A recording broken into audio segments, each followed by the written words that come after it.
Hello, dear viewers. Support me by subscribing to my channel and share my video if you like it. And also, make sure you comment your thoughts. Now let's start the video. Rhaegar stood alongside his uncles and his brother Jon, as usual, to his right side. They waited as the procession entered, the king's guard out front. Sir Barristan leading the way, followed by the king and two more of his former brothers.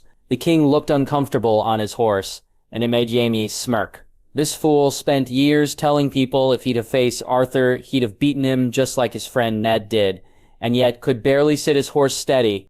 He grimaced when the wheelhouse came into view. She'd be inside, he thought, and he knew that things would be uncomfortable for the duration of the tourney. Before he could let his thoughts dwell, he noticed Jon Arryn among the retinue, which surprised him, although the lord was a stickler for tradition and showing respect. Turning to those nearest to him, he dropped to one knee, as the others did the same. Casterly Rock is yours, your grace. Rise, Kian, Lord Jaime. Thank you, your grace. Targaryen, it's good to see you, my friend, the king jovially said, moving to his uncle. You too, your grace, his uncle said with a bow. It should be an epic tourney, don't you think, your grace? I do, Garyon. Lord Kevin, your grace. And you must be Tyrion, the king said, moving down to his brother. I am your grace. Good, good.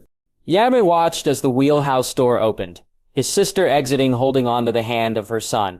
Joffrey was every image his mother's boy. His blonde hair and green eyes reminded him of Tyrek, his nephew, the Lannister gene. Obviously strong, he swallowed as she made her way over to him. My queen, he said with an over-exaggerated bow. Lord Yaxie replied, a devious smirk appearing on her face as her eyes practically devoured him. He noticed her look to his right, and see Jon, the look quickly changing from predatory to something like disgust. He battled down his instincts and smiled, forcing her to look back at him, her eyes glimmering in delight. My queen, his uncle Kevin said, his bow as exaggerated as Jaime's was, but seemingly more sincere. Uncle, it's good to see you again. You to my queen, the toady voice of his uncle grated on him. Your grace, Gerion's voice was dripping with false courtesy. He and Cersei had never got on. His humorous ways and lack of seriousness never sat well with his twin. Uncle! Finally she looked to Tyrion. The look she gave him made the one she'd given Jon earlier seem almost welcoming. Disgust, contempt, even downright hatred was on her face. Before she had a chance to say anything, though Jaime decided to say hello to his nephew. Greetings, your grace. Uncle, the small boy said without any sense of emotion whatsoever. How was your trip, your grace? Terrible, uncle, the Westlands are boring. They are an acquired taste, your grace. The boy just looked at him, disinterest clear in his features as he took in his surroundings. Jaime couldn't think of anything to keep the boy's attention, and truth be told, he didn't want to. He wasn't his prince, after all. Lord Yabshe, Jon Arryn's voice called to him as he moved towards him. Lord Jon, it's good to see you again. Aye, my lord. Though perhaps it could have been under better circumstances, my condolences on your and your family's loss. I thank you, my lord. Perhaps we should move inside. I'm sure you and their graces have need of refreshing yourselves, and I'll have you seen to your rooms. Of course, my lord. Is this are you Ned's boy? Jon Arryn said, looking to his right. I am my lord, Jon Snow. Jon bowed while greeting the old lord. Well met, Jon Snow. I was your father's foster father for many years. I, father, spoke fondly of you, Lord Jon. It seems I was named for you as well. Ned honors me. I look forward to seeing more of you, young Jon. Jaxley turned to the rest of the group and gave them a nod to signal they should go inside. He and Jon walked to where the king and queen were standing and began their journey into the castle. The queen's look alternating between glowering at Jon and trying to mentally undress Horme. Ned's lad, how you finding the rock snow? The king asked after noticing Jon. It's wonderful, your grace. It's not Winterfell, though. You must be missing the north and your father. Aye, your grace, but Lord Jaime and his family have been very kind. Good. Looking forward to the tourney, are you? Seeing all those knights fighting raises the blood, and who knows, in a few years it'll be you yourself taking part, lad. Your grace. I'm looking forward to competing. Competing? The king looked at both Jon and Jaime confusedly. Surely the lad's too young to compete, Kingslayer. No, your grace. We're doing something different this year. A squire's dueling tournament for those under 12. Jaime said, not correcting the king's use of the moniker he hated. Why would you do that, Lord Yaxley? The king asked, genuine interest on his features now. These boys we train, your grace. They're the future. They're the ones who'll fight long after we cannot, so let's see them compete. Let's give them something to show their talent, something to aspire to before they're old enough to compete in the lists themselves. The king nodded along, intrigued by the idea, and if it meant more fighting, then it was something he'd definitely be interested in. But the thoughts of young boys, weapons in hand, disturbed him. Surely the danger was real. It'll be tourney swords, of course, your grace, not live steel. Ah, well then I'm all for it. Good luck, lad. I'm sure you'll do your father proud. I have no doubt he will, your grace. Young Jaime smirked at Jon. Cersei glowered through the whole exchange. Jaime noticed, and her looks to Jon intensified as they reached the elevator. Though she seemed to relax and turned to smile at him, he shuddered. There was a time when a smile from his sister would cause his breeches to grow tight. Now it just repulsed him. The feast that night was a raucous affair. The king was in great spirits. The idea of seeing men fighting always stirred his blood, and Tyrion watched as the man groped and ogled serving girls left and right. Tyrion sat at the high table along with his brother and uncles, far enough away from his sister to enjoy himself despite the glares she sent his way. Jon sat beside him at Jaime and Jon's insistence. The boy was basically family at this point, at least to certain members of the house. His uncle's family sat at a lower table, and there was almost a competition going on between him and Jon to see who was getting the most glares. Him from his sister or Jon from his uncle Kevin, a few seats down, and from Lancel at the lower table. It amused Tyrion no end, as it seemed to make no difference to the boy whatsoever, a stark difference from how he'd been when he arrived, and Tyrion felt a pang of pride that he had played a small part in that. You enjoying yourself, Jon? Aye, Tyrion, though I notice you're not drinking as much as usual. I can't, Jon. If I do, there'll be none left for the king. He motioned to where the king was swallowing a large tankard, and the two of them laughed together, getting him an even bigger frown from his sister in return. He likes his drink, all right. Aye, that he does, Jon. He looked on as Jon got up and headed towards where the king and queen and his brother were sitting. He was about to say something to call him back, when his uncle Jurian sat down beside him, the ever-present smile on his face, looking a bit different this time, and directed at Jon. Where's he going? Tyrion asked. It's about that time, all right. What time, uncle? Story time. Tyrion smiled as he watched Jon bid his farewells to the king and queen, and to his brother and Lord Aaron. His uncle was right. It was about time for Joy's story, and there was nothing. Not even a feast with the king that would keep Jon from that. He looked to his uncle as the boy left the room. Yep, Jon was family, all right. Cersei sat at the feast on the opposite side of her brother, Lord Aaron to one side, and her uncle Kevin to the other. They engaged in their usual drivel, and it was driving her mad. She should be sitting beside Jaime. She should be close enough to touch him, to feel him next to her. And instead she was with these two dolts. Her husband was being his usual oafish self, which tonight was a good thing. It would make getting to Jaime easier if the fool was fucking serving wenches in his room. She looked over the room. These were her subjects, her people, and while they showed her deference, the way they looked at her brother annoyed her. She was who they should love. She was their queen. She hated them all.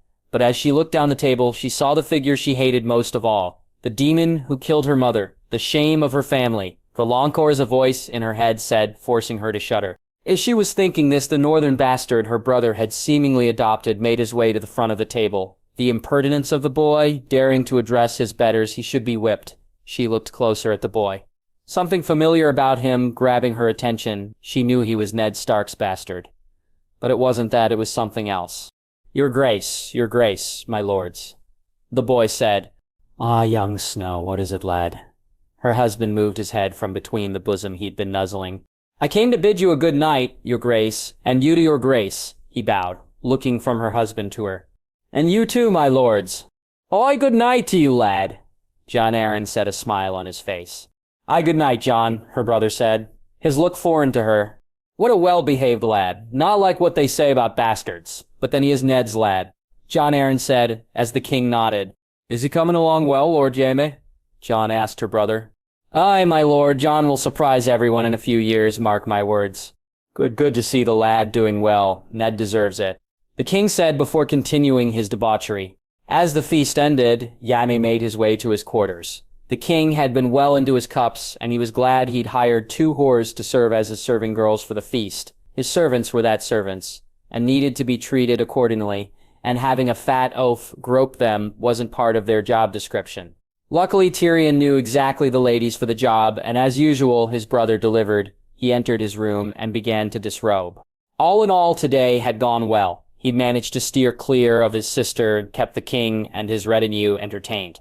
Jon had been well received with both the king and Lord Arryn, seemingly happy with the lad. He had been surprised when Jon left so early. But the boy knew his manners and said his farewells to the king, earning himself some plaudits from those assembled. Others had not been as polite. His nephew was a nightmare, 3 name days old, and already full of self-importance and disdain. Rhaegar placed his clothes on the dresser and walked naked into his sleeping area. A large bed and small table, all the furniture he liked in this room. Too many years in White Sword Tower. Probably the reason behind his aversion to comforts. As he moved his covers, he heard a squeal and a small moan. No, she wouldn't, he thought, his heart racing in his chest. Jaime, what took you so long? The covers fell to the floor, revealing her there in all her naked glory. Her blonde hair laid out across the pillows, her firm breasts rising and falling quickly. His gaze traveled down to where her legs were parted, the soft golden curls at the junction of her thighs, already damp with moisture, her fingers slowing, moving rhythmically, as she moaned. Come to bed, brother. It's been so long. I've missed you. Jaime looked around the room and found her clothes crumpled on the ground. He picked the dress up and threw it at her. The shock of it hitting her stalling her actions. She looked up at him, hurt clear in her eyes, before suddenly the fury hit her. You dare reject me. I'm your queen. You belong to me. Get out.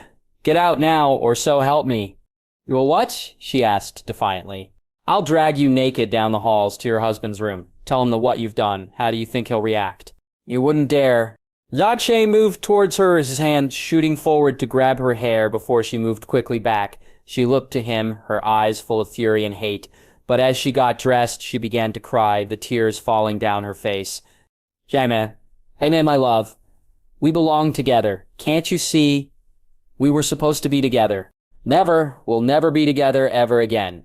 He left the room and quickly got dressed before heading out down the corridor. He walked as fast as he dared, and very soon he was at the door to the feasting hall. As he entered, he heard voices. His uncle Geryon and brother were there along with Jon, who had obviously been unable to sleep. Jaime, come join us. We were just telling Jon here about the time you and Tyrion got lost in the vaults. We didn't get lost, Yorochian. Jaime and I were playing hide and seek. Tyrion, it's not hide and seek if no one's looking for you. Geryon said, causing all 4 of them to laugh. Jaime smiled and sat down. Jon immediately poured him a drink, which he emptied, causing the boy to frown before he poured him another. This one he sipped quietly as the stories continued. He knew he'd need to get some sleep soon. Tomorrow would be a busy day. The Tyrells and Tullys were arriving along with the rest of the Lords of the Vale. But he'd stay for a while. Perhaps by the time they all went to bed, he'd actually be able to sleep without the image of her in his bed. Daenerys Lannister was drunk. No scratch that, he was more than drunk. He stumbled down the hall, trying to find his room, when he bumped into a blonde, crying girl. No, this was no girl. This was a woman, a very beautiful woman. Are you okay? He doesn't want me. Why doesn't he want me? Am I not attractive? Who doesn't want you? Whoever he is. The man is a fool. You're beautiful, the most beautiful woman I've ever seen. A line, to be sure, but it was the best he could do in his drunken state. You think I'm beautiful? You are very beautiful, my lady. You want me, don't you? She said as she moved closer to him. David could feel his cock harden in his breeches. He was glad he wasn't that drunk. He thought as he pulled the woman into a kiss and maneuvered her towards his room. He felt her hands touch him through his clothes, and all he wanted was to be naked and inside her as quickly as possible. I want you. Lannisport. Olenna was glad the journey was over. She was tired and in need of a good bath and some wine and refreshments served on a proper table and not in a tent. A part of her was miffed that they wouldn't be staying at Casterly Rock itself, but she was comforted by the fact that a large residence had been made available to them. As they traveled through the town, she noticed the arrangements that had been made. Lannisport had always been impressive, but here it seemed transformed.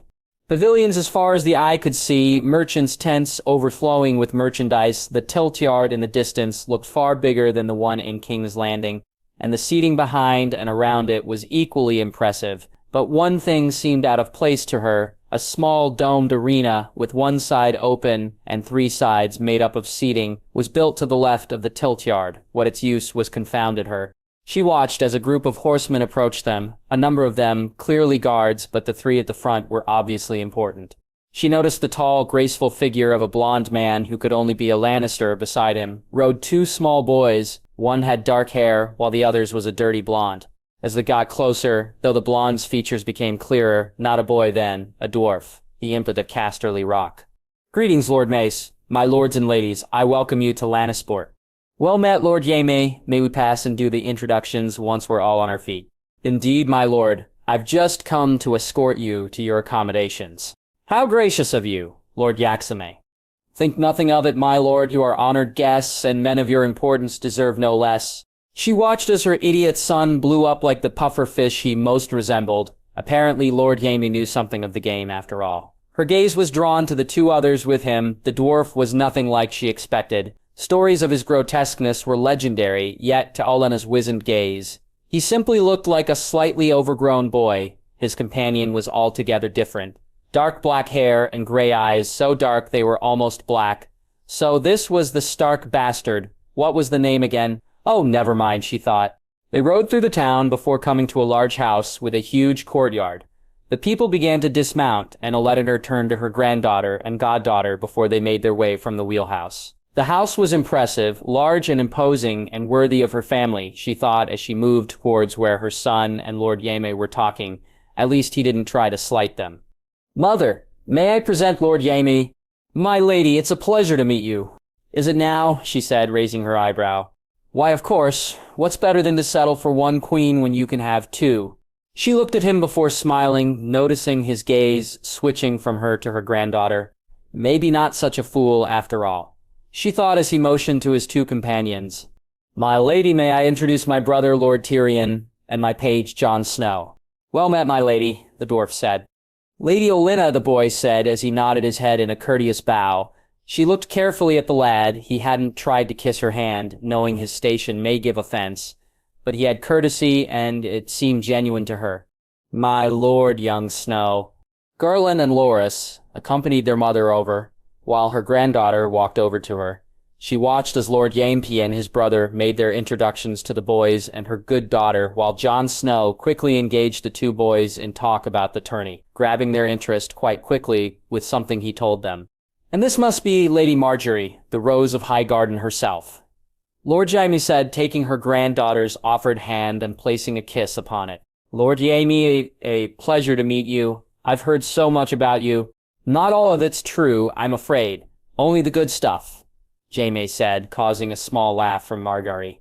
"May I introduce my page, Jon Snow?" "Well met, Lord Snow." Marjorie offered him her hand, which he took and placed a kiss on. "Just Jon, my lady." "Well then, well met, just Jon," her granddaughter giggled, causing the young man to smile. Olenna watched the exchange with an eagle eye.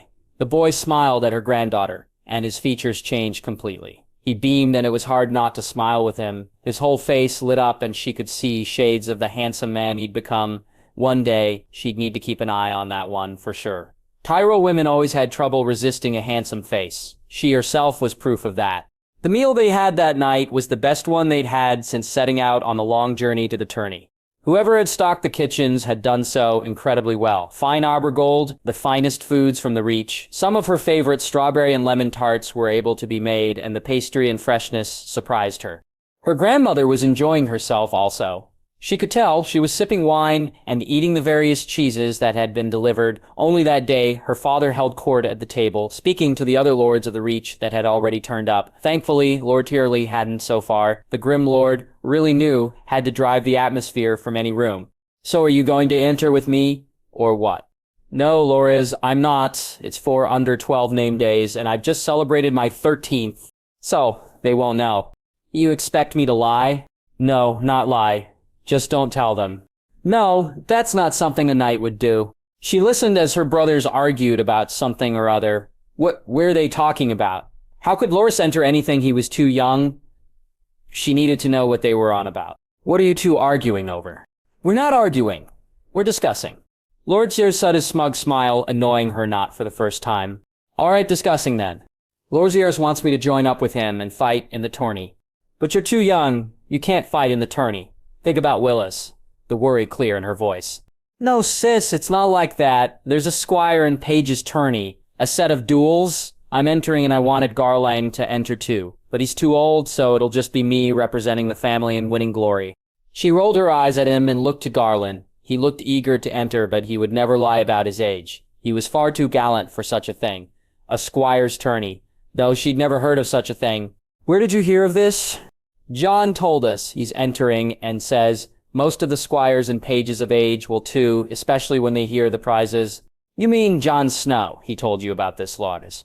Was that what you were all discussing so excitedly? Yeah, he's Jaime Lannister's page, or is it squire? I'm not sure. But he gets trained by Jaime Lannister, the lucky sod. Anyway, he told us that there's a dueling tourney for squires and pages of less than 12 name days, and the tourney has prizes. I hope I face him. If Jaime's teaching him, he must be good. Prizes? Apparently the semi-finalists get 250 gold dragons each, the runner-up 500, and the winner 1,000. Garland said grumpily. She nodded and looked at her brother. She knew the gold didn't matter to him. The competition, though, he'd like nothing more than to face the others and test himself. Although he had said he had no plans to enter into tourneys, unlike Loras, who was living for the chance to do so. This was different, though, she could tell. For Garland, this would have been something he'd enjoy. She almost reached over to give him a hug, but he wouldn't accept it, and she didn't want to embarrass him, so she just nodded sympathetically and thought about the tourney itself. It'd be interesting to see boys of her Loras and Garland's age fight, and she found herself looking forward to it. She'd be there to cheer Loras on. As she thought, she remembered the smile the dark-haired boy had given her earlier. She wondered if he'd be any good. Loras seemed to think so. Well then, now she had two people to cheer. Jon Arryn walked from his rooms down to break his fast. He had slept better than he had in a long while. It seemed funny to him that Tywin Lannister's home made him breathe more easily than King's Landing. As he walked past a room, he heard laughter and giggling. The door was open, so he entered. No, Jon, horsey, go faster, the little girl excitedly said. Like this, princess. The boy moved quicker. The little girl, shrieking as she held onto his shoulders. Yay, go horsey, go! Jon watched as his namesake played with the little girl, her laughter growing louder and louder. He smiled as he looked at the two of them, happy and oblivious to the problems of the world outside. The young man may have had his father's look, but the temperament was much different, where Ned was stoic and withdrawn. His son seemed more outgoing, and judging by the look on his face, freer with his emotions, although Jon did remember his much straighter face when speaking to the king. Hello there, lad, he said as the young man looked in his directions. Lord Jon, I'm sorry I didn't notice you there. No, not Yan, you Yan, the little girl said, looking between the two of them. I Joy, he's Jon too. Lord Jon. No, you Yui. She grabbed the boy tightly. I'm sorry, my lord, Joy's a little shy around new people. No worries, lad. And who is this little sweetheart? This is Joy, my lord, Lord Gerion's daughter. Yoe, a little voice said, making the old lord laugh. It was nice meeting you, Joy, and seeing you again, young Jon. Enjoy the rest of the day. You too, my lord. If only that was possible, he thought as he left the room and continued down to break his fast. Robert certainly wouldn't be up this early, and he hoped the Queen wouldn't be either. A simple, quiet breakfast is what he wanted. The work of the realm could wait. He entered the room and saw Gerion and Tyrion Lannister were the only two people he recognized, so he helped himself to some water and made his way over to them. Good morning, Lord Jon, Tyrion said before his uncle greeted him likewise. Lord Tyrion, Lord Gerion. He sat down and waited for the serving girl to come to him. Within seconds she had, and he asked for some bread and fruit and warm milk, his body not conducive to a large meal in the morning. Did you sleep well, my lord? Tyrion asked. Indeed, very well, thank you, Lord Tyrion. Lord Gerion, I met you, daughter. A wonderful girl, if you don't mind me saying. She and young Jon Snow seem friendly. Aye, that they are, my lord. Joy's taken quite a shine to young Jon, and the boy indulges her. Well, spoils her, really. Good, he seems to be settling in well. Aye, that he is, my lord. Best decision my nephew ever made was making that young man his page. What was that, my lord? Oh, nothing, Lord Gerion. I was just thinking out loud. Force of habit at my age, I'm afraid, he chuckled, causing the others to laugh. It would be a good match, though, Jon and Joy. Two bastards of great houses. Perhaps a keep somewhere could be arranged. and if the two got on well together, it'd be all for the best. Something to think of once they got older. He'd have to clear it with Ned, though, but that wouldn't be a problem. Jaime looked out at the assembled crowds. These last few weeks had been building up to this. He was pleased at the turnout. Tyrion and his uncles had done well. All the great houses were represented apart from the north. He had expected that Stark wouldn't show. But he could sense the disappointment in Jon that he hadn't. He was tired of the greetings, though. The Tyrells had been fine. But the Tullys looked at him like they were better than him, the damn fishes that they were. The Lords of the Vale had always carried an air of superiority, but at least they had something to be superior about. All the fishes had done was force marriages, although given their daughters were between them a bitter trout and a crazy one, that was probably as big of an achievement overall. He looked to the king and queen beside him and shuddered. That crazy bitch would have been the death of him had he stuck with her, as he looked out to his family sitting to his left and the great lords spread about the arena. Jon handed him the proclamation.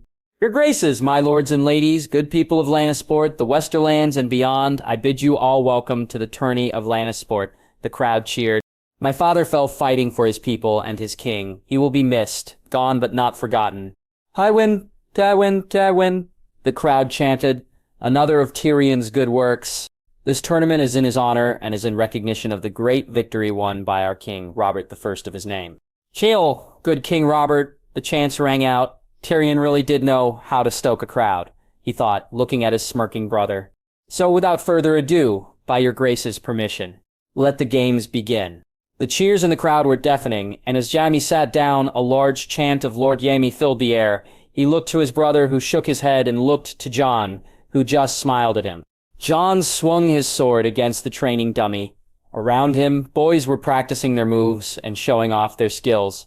But Jon was simply building his endurance, using the heavier sword against the dummy like Jaime told him. His father had always said the reason he didn't appear in tourneys was so an opponent wouldn't know what to expect.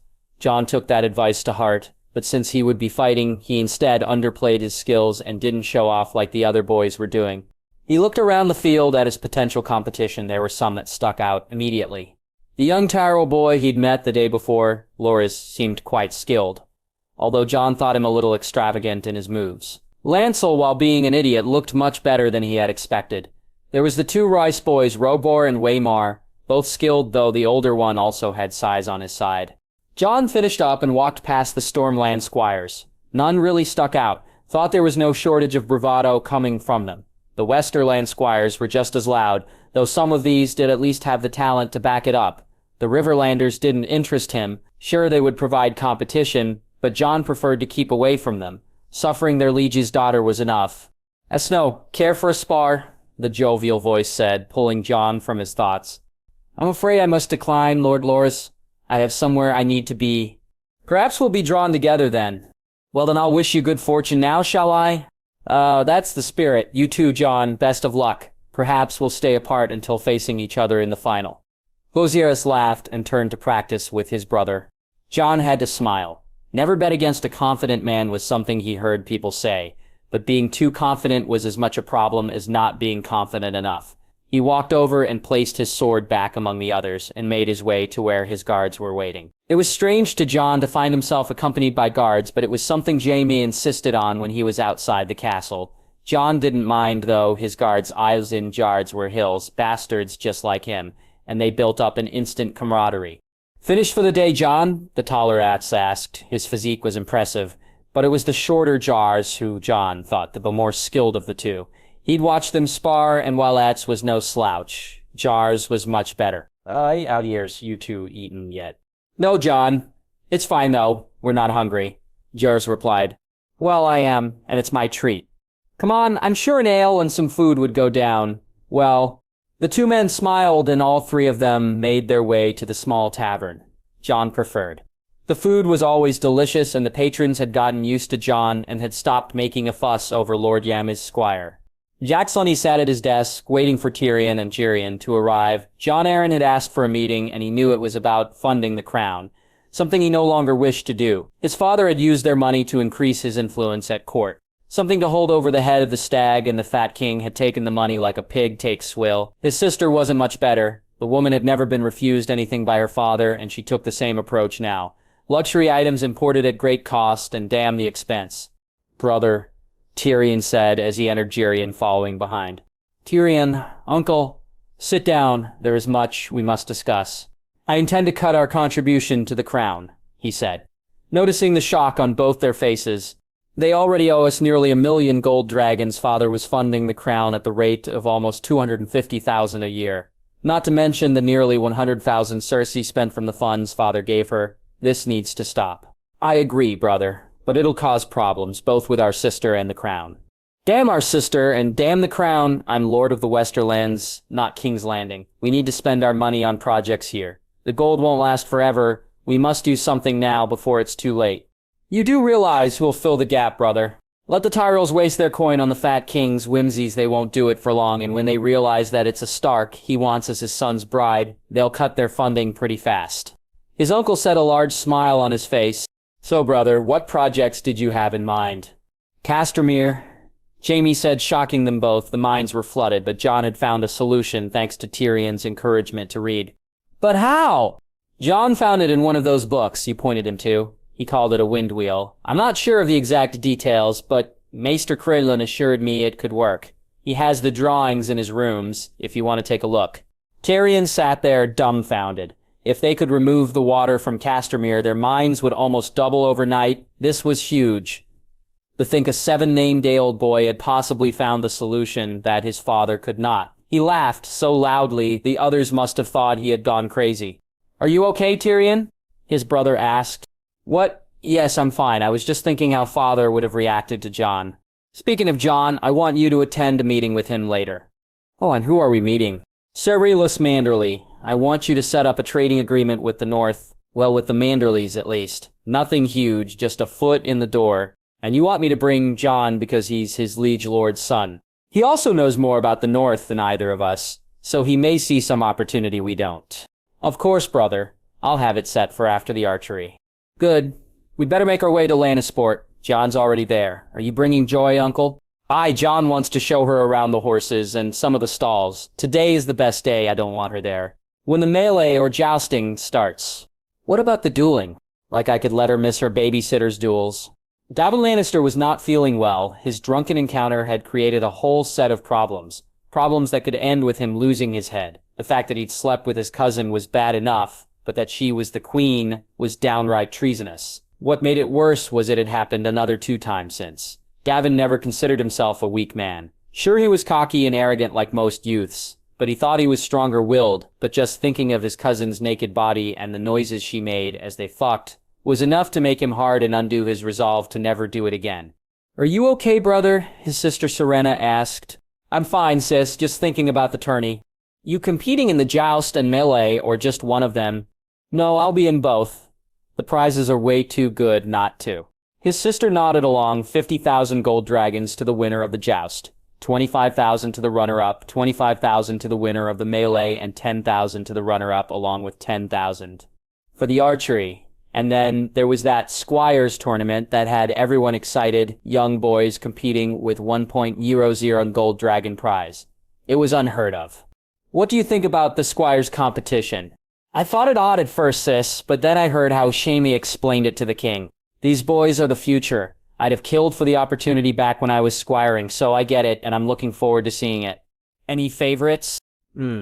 Ser Autumn Squire and Sir Lyles are both impressive young men. The young Tyrell is talented, and the elder Royce is a dark horse. What about Lord Yaime's page? Jon Snow? Yeah, surely. If he's trained by Lord Jaime, he'd be among the favorites.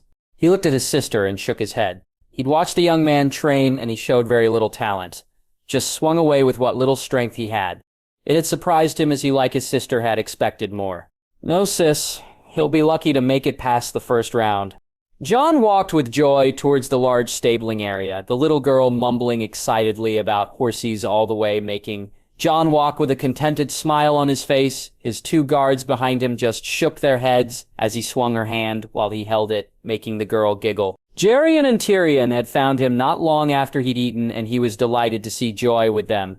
He'd promised her he'd take her to see the horses, and the hug she'd given him had brought a tear to his eye. Horses yawn, she pointed at the stables. Yes, Joy.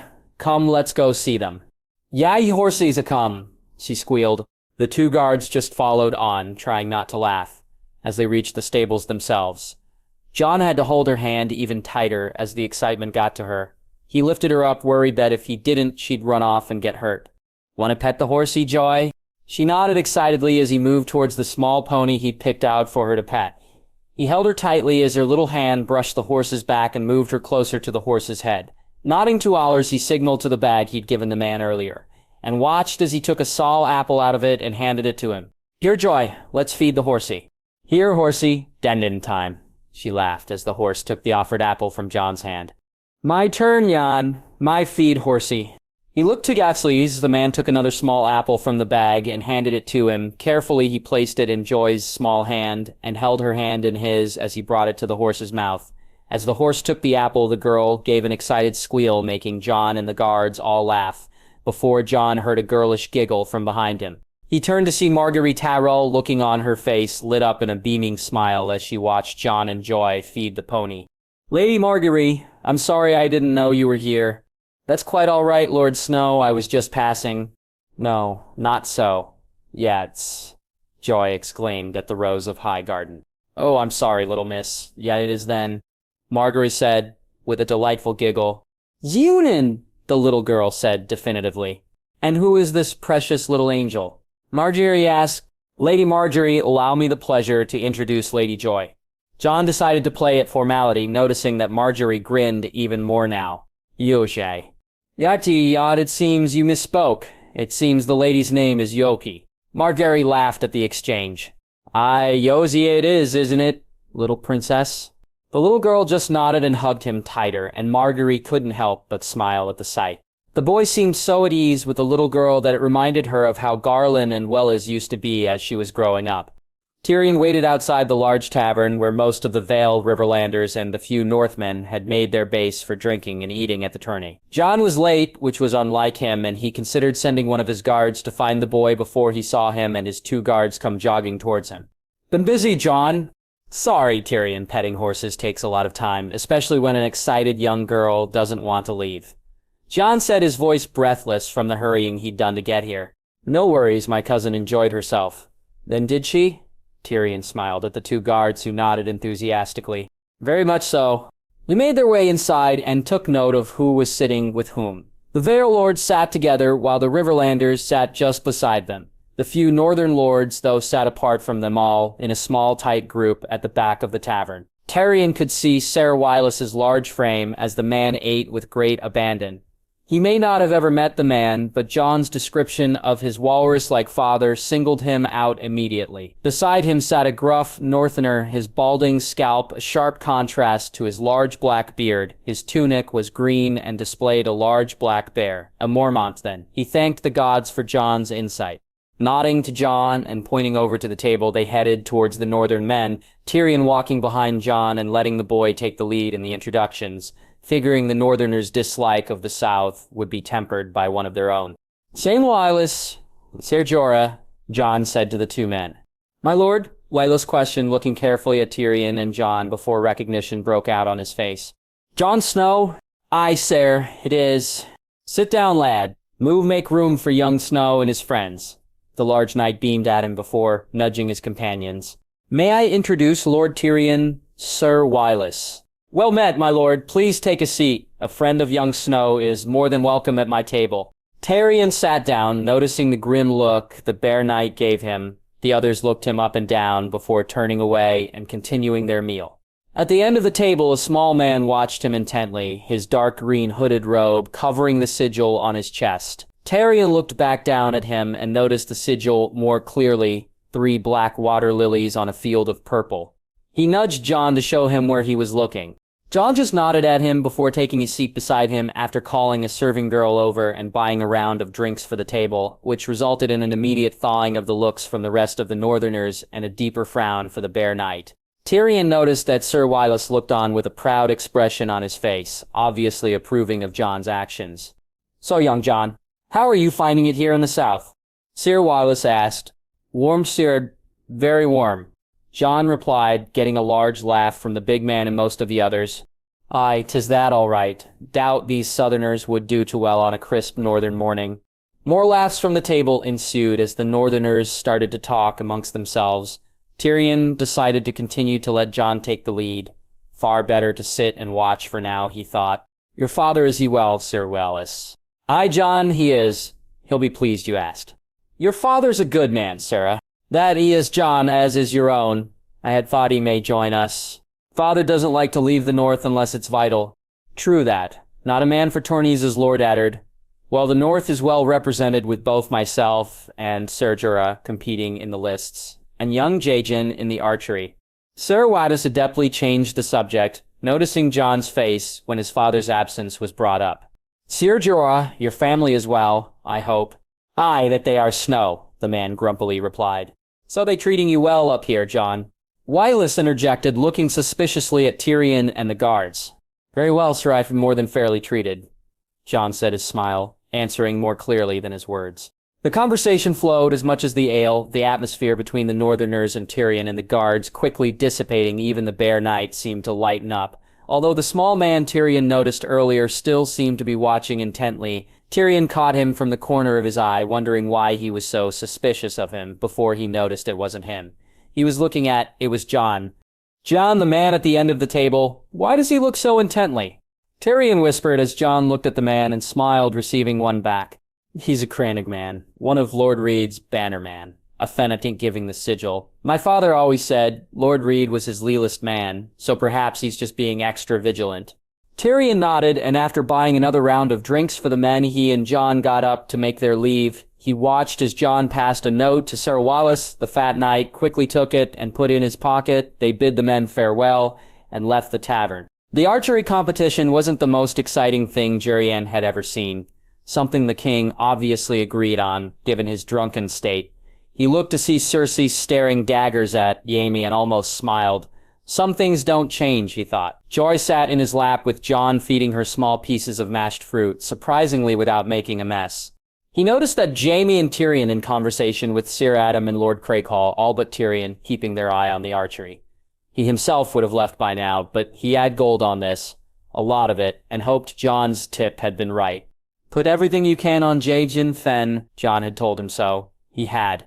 Almost 100 gold dragons, and he was almost beginning to doubt it, as the Lannister lad was very talented, as was the young man from the Stormlands. But Jon had told him that the Fens were the very best archers in Westeros, so he placed his bet. The first targets were simple enough. Pretty much everyone made it through, and the field only whittled out 2 from the 64, who started. The second one was only slightly more difficult, 20 paces, wasn't that difficult. Even Jerion could hit the target from there, and he was a mediocre archer at best. It wasn't until they reached 60 paces that things picked up. We now move on to 60 paces, with 22 archers remaining. The herald announced to a few cheers. Joy, look at the arrows, he heard Jon say. Alazion? Yes, Joy arrows. They go whoosh. Whoosh, his daughter exclaimed, forcing a laugh from him and some of the people close to him. He noticed the young Tyrell girl, sitting with her brothers a few seats to their left, was laughing and paying attention more to Joy than the competition. 6 archers eliminated. We moved to 70 paces. The herald's voice rang out. He paid more attention now. 16 left to go, and the Fen was still there. He watched as the man hit the target, dead center, the young Lannister squire doing the same. The Stormlands lad, a swan he thought, also matched the shot. But very few more did. 10 archers eliminated, the final 6 will move on to 90 paces. Jerion got excited now, as did most of the crowd. He looked to see almost everyone was paying attention to the competition now. Joy was finished eating, and Jon had taken her onto his own lap, bouncing the girl softly up and down. Much to her delight, Jerion and Adam were intently watching, and even Tyrion's apathy was replaced with interest. Had he bet to? Of course he had. Jerion laughed. The first man missed, as did the second. The third was the young Lannister squire. A Rivers who hit the target. The next man was a short, stocky man from the Reach. A squire for the Hightowers, he thought. He missed also before young Swan took his aim and hit the target, followed by the Fen who hit it perfectly. Ladies and gentlemen, we're down to the final 3. The distance is 100 paces. The herald's voice shouted over the crowd. First up, Daenerys Rivers, representing the Riverlands and Lord Lannister. The young man stepped up and hit the target, but in the outer edge to a groan followed by applause. Now Balon Swan, representing the Stormlands and House Swan. He took his shot and finished closer to the Riverlands lad, but still not close to the bull. Again, the crowd applauded. Lastly, representing the Northern House fell, James and Fen. He watched as the Cranoman stepped to his spot, his breathing even and calm. Unlike Tyrion's own, which was quick and shallow, the young man pulled back the string and let loose. Tyrion watched the arrow fly in almost fevered anticipation. "Whoosh," his daughter said, making him turn and laugh at her. "It's a bull? Dead setter? We have our winner, my lords and ladies. I give you Jagan Fen, the winner of the Lannisport archery completion of 290 AC.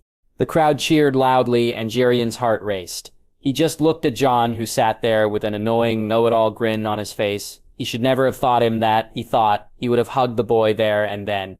But Joy was hogging him all to herself. Instead, he looked to see Tyrion wearing the same grin, and wait was Jaime. Doing so as well, even Saradam and Lord Crakehall were grinning. Had everyone bet on the archery, he just laughed out loud. Cersei looked at her brother with fury in her eyes. He was sat there smiling and laughing with the men of the West, while she was alone beside her drunken husband. She searched the crowd and saw her uncle sitting with the bastard. The boy holding her uncle's bastard daughter and laughing along with the girl. It made her sick. She noticed Joffrey had a bored look on his face and looked to the bastard again. That was the difference, she thought. Breeding her golden prince was how true-bred children behaved, not like the two bastards down there. Finally, she saw Davin and her expression changed into something more friendly. She had been at her lowest when her idiot brother had rejected her. Had she not been then, she would never have. Not with Davin, anyway. But she was glad she did. He was firm and muscular, and with the right training was a pretty good fuck. She squeezed her thighs together as she felt the arousal stir inside her. The king would be drunk later, she smiled. She would indulge herself fully tonight. Marjorie walked with Loras and Garland and their guards around the town. The archery had been much more exciting than she had thought it would, although truthfully she had spent most of her time watching Jon Snow and Joy. The little girl was a treasure, and how attentive and careful Jon was with her made her heart soar.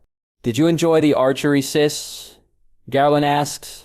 "Yes, Gar. It was more fun than I thought it would be, although the other events should be even more exciting. What say you, Loras?" "Loras is a little upset, sis. Seems he bet on the wrong man."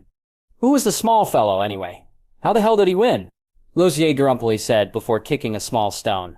"Someone said he was a Cronin, she heard Garland say. Rosierage just shrugged angrily, causing her to smile. They walked contentedly along, stopping at some of the stalls, not buying anything, just passing the time. The melee would be on the morrow, so tonight there was a small dinner for just her family. Her grandmother had wanted to dine with the king, but after seeing him at the contest, she had decided not to push it. The man was drunk far more than he was sober. Marjorie knew her grandmother and father wanted her to be queen. She wanted it too, but after seeing the bored, disdainful look that seemed to be forever entwined on Joffrey's face, the thoughts of him being her husband didn't fill her with any joy. Jaime made his way to the cellar. The meeting with Lord Arryn was nigh, and he was ready for it. Tyrion and Jurian would be beside him. His uncle Kevin was entertaining the king. Well, making sure the man didn't fall down, as drunk as he was, and he had sent Jon to ensure that the king would have someone to talk to. He found the man enjoyed having Ned's boy around, and while he preferred to keep him close to him, he felt it would be better if he had the meeting without him. When he arrived, he found Tyrion and Girion already waiting. They entered the room and sat down. A serving girl came in and placed a tray with wine and some glasses on the table. He dismissed her, and Tyrion poured the wine, giving all of them a glass. "So how well did you do?" his uncle asked. 300 Jaime made 400. "And you?" 1,000. His uncle replied, making them gasp. "You made 1,000 gold dragons on the archery. How much did you bet, uncle?" Tyrion's voice carried an air of unbelievability in it. "I put 100 gold dragons on the man. Jon was certain he'd win, and he was right." His uncle proudly said, "You think he made any coin himself?" "Yes, undoubtedly, although the boy doesn't spend anything on himself anyway," Girion replied. Yaxelu just shook his head. He gave Jon an allowance, a generous one. They had argued about it before he told him that he represented the Lord of the West. It was to be expected Jon had finally accepted it, combined with the money his father sent and the fact that they paid for all his clothes and equipment. It left Jon with some nice pocket money. But try as they might, they couldn't get him to buy himself anything. Instead, he spent it on his guards, bought presents for Joy. He even got him Tyrion and Jurian presents. It frustrated the hell out of him, except for it just reminded him he was his father's son. The knock on the door broke his train of thought. He bid them enter, and Lord Arryn walked in. The old lord looked well-rested and not as tired as he had been when he arrived, and a part of Jane felt guilty that what he would say may disrupt that peace. "My lord Hand, to what do I owe the pleasure?" he asked as the man sat down. "I wish to discuss the finances of the realm, my lord," Jon Arryn said before greeting both Tyrion and Jurian. "Of course, my lord, and how can I help you?" "Well, Lord Jaime, as you know, your father lent the crown a substantial amount of money. It seems though we may need to not only extend the time frame for paying it back, but are in need of another loan also," Lord Arryn's bluntness pleased Jaime. "Indeed, my lord, on the extension I see no problem with that. However, on the further loan there is some difficulty, I'm afraid." "Difficulty, my lord?" "Well, I'll be blunt, Lord Arryn, if I may." "Of course, Lord Jaime." "I am not my father, my lord. While he was content to waste our money, I am not when there are essential projects that need funding here in the West." "Essential projects, Lord Yaqui. What projects are those?" "Lannisport suffered great damage during the Ironborn attack, my lord, as did the Lannister fleet. Both of these need to be seen to, which requires money. I cannot loan the crown and repair the fleet, and I needs must do what's best for my people, my lord. Of course, once we've fulfilled those needs, we would be willing to accommodate when able," Tyrion said in a much more conciliatory tone after seeing the frown that Lord Arryn was wearing. "Very well then, I understand, although you leave me in a difficult position, Lord Jaime." "I'm afraid it can't be helped, Lord Arryn. As I said, I needs must fix my own problems first. Tyrion will accompany you and explain the terms regarding the outstanding debts. I'm sure you'll find them agreeable." "Very well, Lord Yaxley. Lord Tyrion. Shall we then, Lord Tyrion?" "Of course, my lord," his brother said as the two men made their leave. Jaxme waited until they were both out of the room. Nodding to Jiren, his uncle got up and made sure they were gone before closing the door. Yaxme swallowed down the wine in his glass and filled it once more as his uncle sat down and took a drink from his own. "Very well played, nephew. Very well played." Jon broke his fast early. He was excited for the day. The melee was something he looked forward to more so than the archery, although he had made some coin for himself and his friends. His two guards had taken his advice and walked away with almost 6 moons. Pay because of it, earning him wry smiles when he greeted them this morning. Last night had been odd for Jon. Yamia had a meeting with the Hand along with Tyrion and Jurian, and Jon had assumed he'd be required, but instead he'd been asked to spend time with the king and his family. Both the queen and the prince had ignored him, and while the king was drunk and was as usual groping, serving girls all night, he had taken the time to speak with Jon whenever he could. "So, Snow, looking forward to the melee?" the king had asked. "Aye, your grace, although truth be told, I'm eager for the squire's tourney to begin, also." "Ah, that's it, good lad. Nothing gets the blood boiling more than fighting. I'll tell you why the happiest times of my life were spent in battle fighting beside your father, my true brother," the king wistfully said before grabbing the serving girl and nuzzling her chest, forcing Jon to look away. Jon finished his meal and made his way to the front of the castle. He was eager to get to Lannisport earlier today. He knew Jaime would be leaving much later, and he wished to see some of the squires practice before he needed to do his duties. Jiria would be staying with Joy for most of the day, only leaving closer to the time, and Tyrion wasn't a morning person. So it gave Jon the opportunity for some free time. The ride to Lanesport was almost uneventful, but as they just about reached the town, he saw Az and Jorah stiffen on their horses, looking around to see what had got their attention. He watched as a group of horses rode past. The man at the front carried a large banner, 3 black dogs on a yellow field. Jon felt himself gulp as he finally saw the man himself, larger than any man he'd ever seen before, his black armor as dark as night. He looked up as the mountain that rides past him. It's again to all those who've read and reviewed. We have one more chapter before I'm up to date, which I'll post either tomorrow or Saturday. After that, I'll post 2 chapters a week, Tues and Thurs. The next chapter is the melee. Anuki. One of my main thoughts behind this story is the whole nature versus nurture idea. In canon, we know Jon's nature, and we saw how he was nurtured. Here, the nurturing is changed early, so while his nature won't completely change, and his ideals may stay the same, the Jon who grows up at the Rock will be different because of how he's treated. He'll also learn the truth way earlier than the canon time. In kicks in, changing him even more. The idea of Jon being treated well and not let be ashamed of his status, and then being tutored by Jaime and Tyrion leading to what kind of Jon he'd be when canon kicked in, is pretty much the set-off point I had when I began. Your other points are interesting, but to confirm or deny them would be spoilers, so I won't. Hope you understand my reasoning here. Yabin. The crowd was starting to get excited as the competitors for the melee began to go through their paces. Jaime sat beside the king, who was surprisingly sober and seemingly eager for the melee to begin. His sister sat there with her expression ranging from bored to furious every time she caught his eye. Not that it bothered Jaime, he was just glad she hadn't tried to seduce him again. Her son was an enigma to Jaime, all the Lannister looks yet none of the characteristics. He sat there with a bored look on his face, and Jaime could see every ounce of his mother in him. His brother had done an excellent job with the preparations, the archery had gone well, and the king had been kept entertained. The meeting with Lord Arryn had gone the way he wanted it, and Jon and Tyrion were meeting with Sir Wylis later. Jaime turned to his uncle, who had left Joy behind for today. The melee no place for a little girl. Uncle, so who's your money on? Clegane is probably the favorite, but I fancy the crazy priest. Thoros? Didn't you say he was first through the walls at Pike? Yeah. Although I think he may have been drunk. Jaime laughed.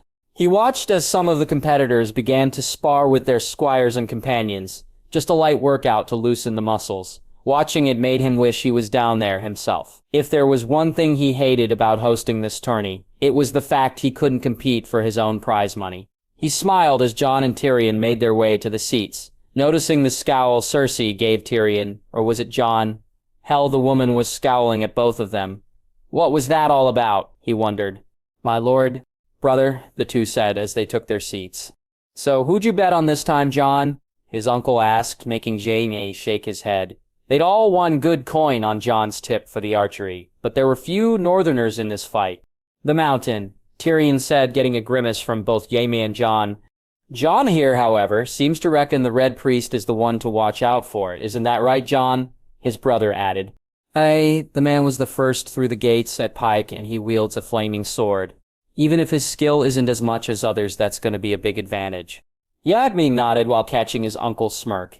He and Jon had become very close, due in a large part to Joy and the boy's own nature making him easy to befriend. Winning the gold at Jurian, singing his praises, God help us if Thoros wins, he thought as he smiled. Margaery sat with her family, Garland and Loras barely able to contain their excitement over the upcoming melee. She wasn't as keen on it as she was the joust or the squires' duels. She looked around the crowd and saw the king and queen sitting there. The king looked as excited as her brothers as he began to drink, while the queen wore her usual bored expression. Is that what it's like being a queen, sitting there bored out of your mind while your husband drinks and gets excited over mock battles? She thought to herself. Almost the entire nobility of Westeros were here watching on. She saw the Tullys and the Arryns sitting together, the family bonds, apparently still meaning something. The lords of the Reach were spread all around her family, her uncle Paxter sitting with her grandfather's contingent, and Lord Tally, as usual, sitting on his own. Apart from the few northerners and the lack of the Dornish everyone important had come to revel while pretending to pay respects to the old lion. The Lannisters sat in pride of place beside the king, and she knew it irked her grandmother that they hadn't had their chance to get closer to him and his son yet, although, as she looked at the boy, she was reminded of the bored expression Cersei wore. The four Lannister men sat closely together, although she noticed the older Uncle Kevin kept more to his own company. Jaime, Jerion, and Tyrion all seemed to be much happier than the older man. As she looked at them, she noticed Jon sitting there with them, his face beaming as he smiled and joked along with the lions. She felt herself smile involuntarily. His face really came alive when he was like this, she thought. The boy was an enigma to her grandmother, who couldn't understand why his father let his squire for Lord Jaime, or why Jaime would want him to. Looking on at the four of them, Margaery could see how at ease they were. Perhaps that was the reason in itself. A stag for your thoughts, sis. Lorzier said, moving beside her. Sorry, what's that? Never mind, you seem to be elsewhere. Sorry, Loras, you know I'm not a fan of melees. Looking forward to the feast tonight then, sis? Not as much as grandmother, she said, making them both laugh. Her grandmother had been delighted when Tyrion had come to visit earlier with the invitation to sit at the high table with the king. Although when Tyrion said his brother would like to meet with them after the melee, it had stirred the thorns. Her grandmother was famous for. Still, she too was looking forward to wearing one of the many new dresses she had brought along for such an occasion. Watsley's Sir Wylis stood by as his squire readied his charger, the horse bedecked in bright green, the aquamarine figure of the merman prominent. His armor was polished to a glimmering sheen. his helm in his hand while he waited for the squire to finish his work. Some of the very best warriors of the realm would take part in this tourney, and Sir Wireless was eager to prove his might. The rules were simple, even though it was a fight on foot. Those who wished would ride their horses to the grounds, something most had chosen to do. He mounted the horse, and his squire handed him back his helm. The young man looked as eager for the event as he was, and no doubt was looking forward to his own outing in the duels. "All is well, sire." "Aye, that it is, young Artas." He rode the horse out towards where the rest of the knights and lords were gathering, eager for the procession to begin and the fighting to start, his squire walking alongside him with a proud look on his face. He liked the lad and was grateful his wife had recommended her cousin's boy for the position. The lad was dutiful and honest and had some talent with the sword which he was keen to develop. He was also good-natured and liked to joke something. Wireless appreciated. "Sir Jorah, 'tis good to see you on this fine morn." "Aye, you too, Cyrillus. I'm eager to show these southerners what Northmen can do." "That's the spirit. These boys of summer won't know what hit them when winter comes." The two men laughed as they received scowls from some of the others. "Sandor?" Sandor sat on his horse and waited. He cared not what these other fools thought about the damned tourney or how they celebrated winning before even fighting. For him, he had one goal, one objective, and as he sat there, he finally saw him ride in. The destrier he was on was twice as large as most of the horses around her. She needed to be just to carry the large weight on her back. His brother looked around and angrily glowered at the assembled men. "It's me, you need to worry about, brother," Sandor thought to himself, as the men arrived to lead the procession. The horses began to ride towards the melee arena, the crowd excitedly cheering as they saw them. Sandor kept his eyes on his target. A tourney was his best chance. Accidents happen, and unlike his brother, he didn't have Lannister lords protecting his guilt. "Your graces, my lords and ladies, men and women of the West, I welcome you all to today's event. The melee 50 men will fight for the right to be proclaimed the champion and the prize of 25,000 gold dragons." The crowd cheered excitedly at the herald's announcement. "We are lucky to have such notable warriors as Sir Lyle Crakehall, the Strongboar, Bronze Jon Royce, Sir Brendan Tully, the Blackfish, Sir Jorah Mormont, knighted by the king himself," the herald said, whipping up the crowd, as the some of those mentioned waved. "Rhaegar Manderly, Lord Jason Lannister, Sir Lestreet Forest of Matters Sandor Clegane, and of course the mountain that rides Sir Rhaegar Clegane." The crowd booed at the last name, and the man just scowled at them, forcing some of them to turn away. Finally, the procession reached the middle of the arena. The men turned and bowed to the king and queen and began to dismount, their squires and attendants quickly rushing to take the horses from the field. The herald turned to the crowd and acknowledged the king and queen before continuing. "My lords, good sirs, the fight is to a yield. Those who deliberately set out injure an opponent once he's yielded will be dealt with severely. When the remaining two competitors are left, dueling rules apply. If neither of the two men yield, the king will declare a winner or a draw. Now I wish you all the best. Let the melee commence." The herald explained the rules before turning to leave. "Jon?" Jon sat there at the edge of his seat. His excitement was palpable. He had never seen such a grouping of men ready to fight before. The fact that some were among the very best the realm had to offer made it even more significant. He searched for the Northmen he knew. Sir Jorah was wearing a dark gray flat-topped great helm. His armor looked strong and sturdy, and his shield was embossed with the familiar black bear his family were so proud of. But for Jon, all of that paled into insignificance when he saw the sword he wielded. He heard the gasps of the crowd when he had unsheathed it, and he too had been stunned. Valyrian steel glistened like no other blade. It shined and shimmered in the light, and Jon was awestruck as he looked upon it. "Is that Valyrian steel?"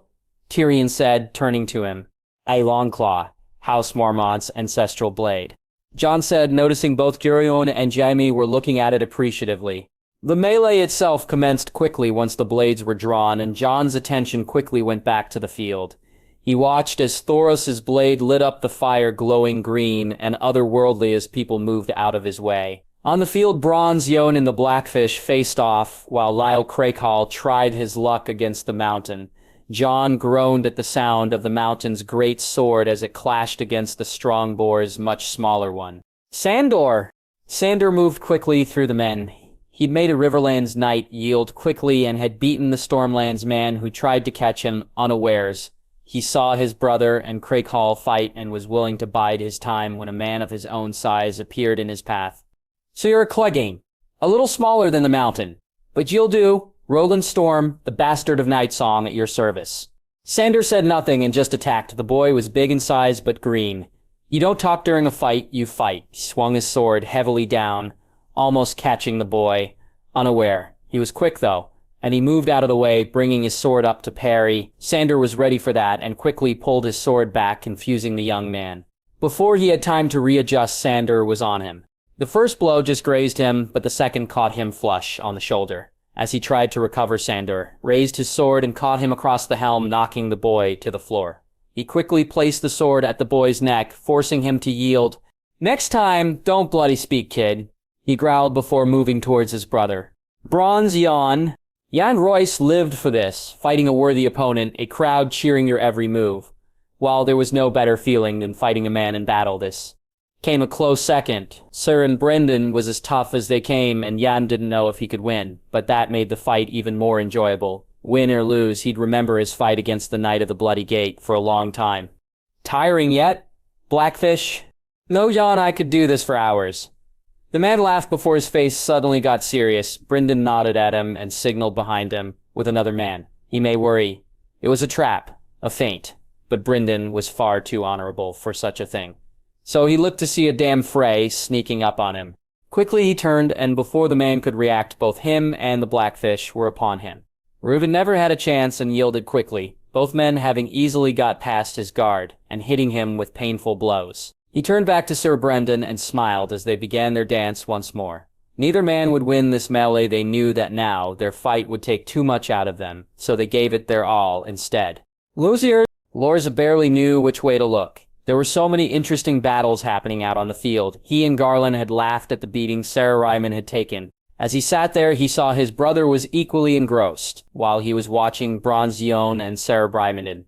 His brother seemed more intent on watching Thoros, as he faced Lord Lannister. One day I'll be out there, brother, he said as Garland smiled at him. Well, I hope Thoros won't be. Your face is way too pretty to be burned, brother. Garland jabbed, causing him to redden in embarrassment. Lorzer, the crowd gasped and turned to see what it was that caused it. He saw the mountain had beaten the strong boar and seemed to be eager to finish the man before his brother quickly appeared and faced him. It's time, brother. Sandor's voice shouted out as the two blades quickly began to move. Loras had never seen anything like it. The ferocity of the two men was scary. The swords clashed and the sounds rang around the arena. Neither man giving an inch. The mountain was clearly the stronger of the two, but Hound had him beat on speed. He watched as the two men put everything into their swings. The Hound, piercing the mountain's guard, suddenly sent the crowd into an uproar. But though the blow was fierce, it didn't seem to affect the mountain at all. The Blackfish. Brendan finally got the better of their exchanges. He could feel Jan's strikes lose their potency, and his own started to land easier.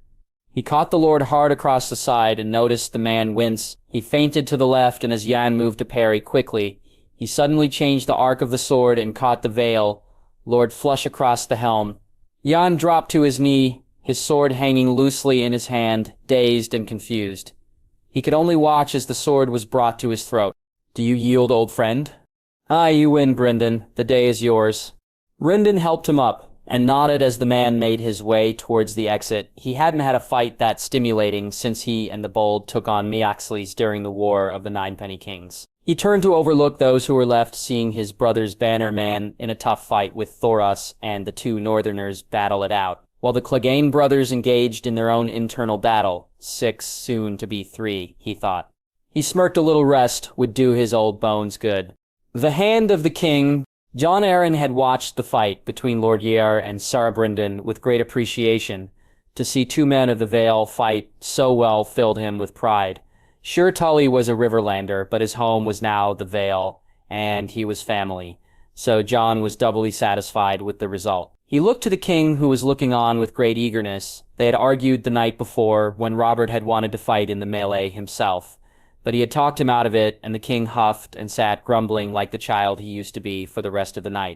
Jon's attention was drawn to where the Lannisters were sitting. The meeting they had was a disaster.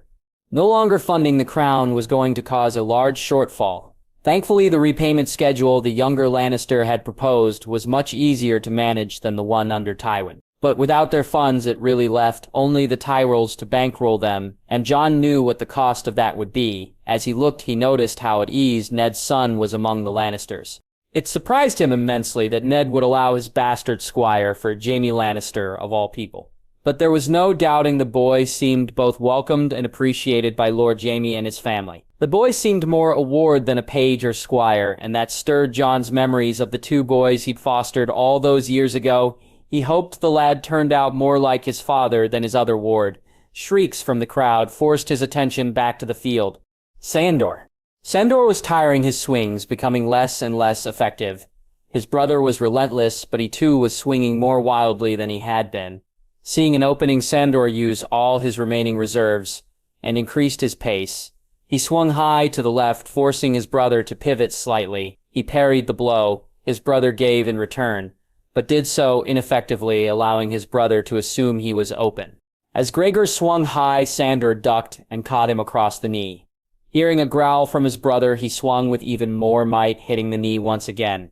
He almost yelled out in happiness when he saw his brother fall to the ground. Giving no quarter, Sandor was on him in a flash. A hard blow across the chest was followed by one to the left of his brother's helm.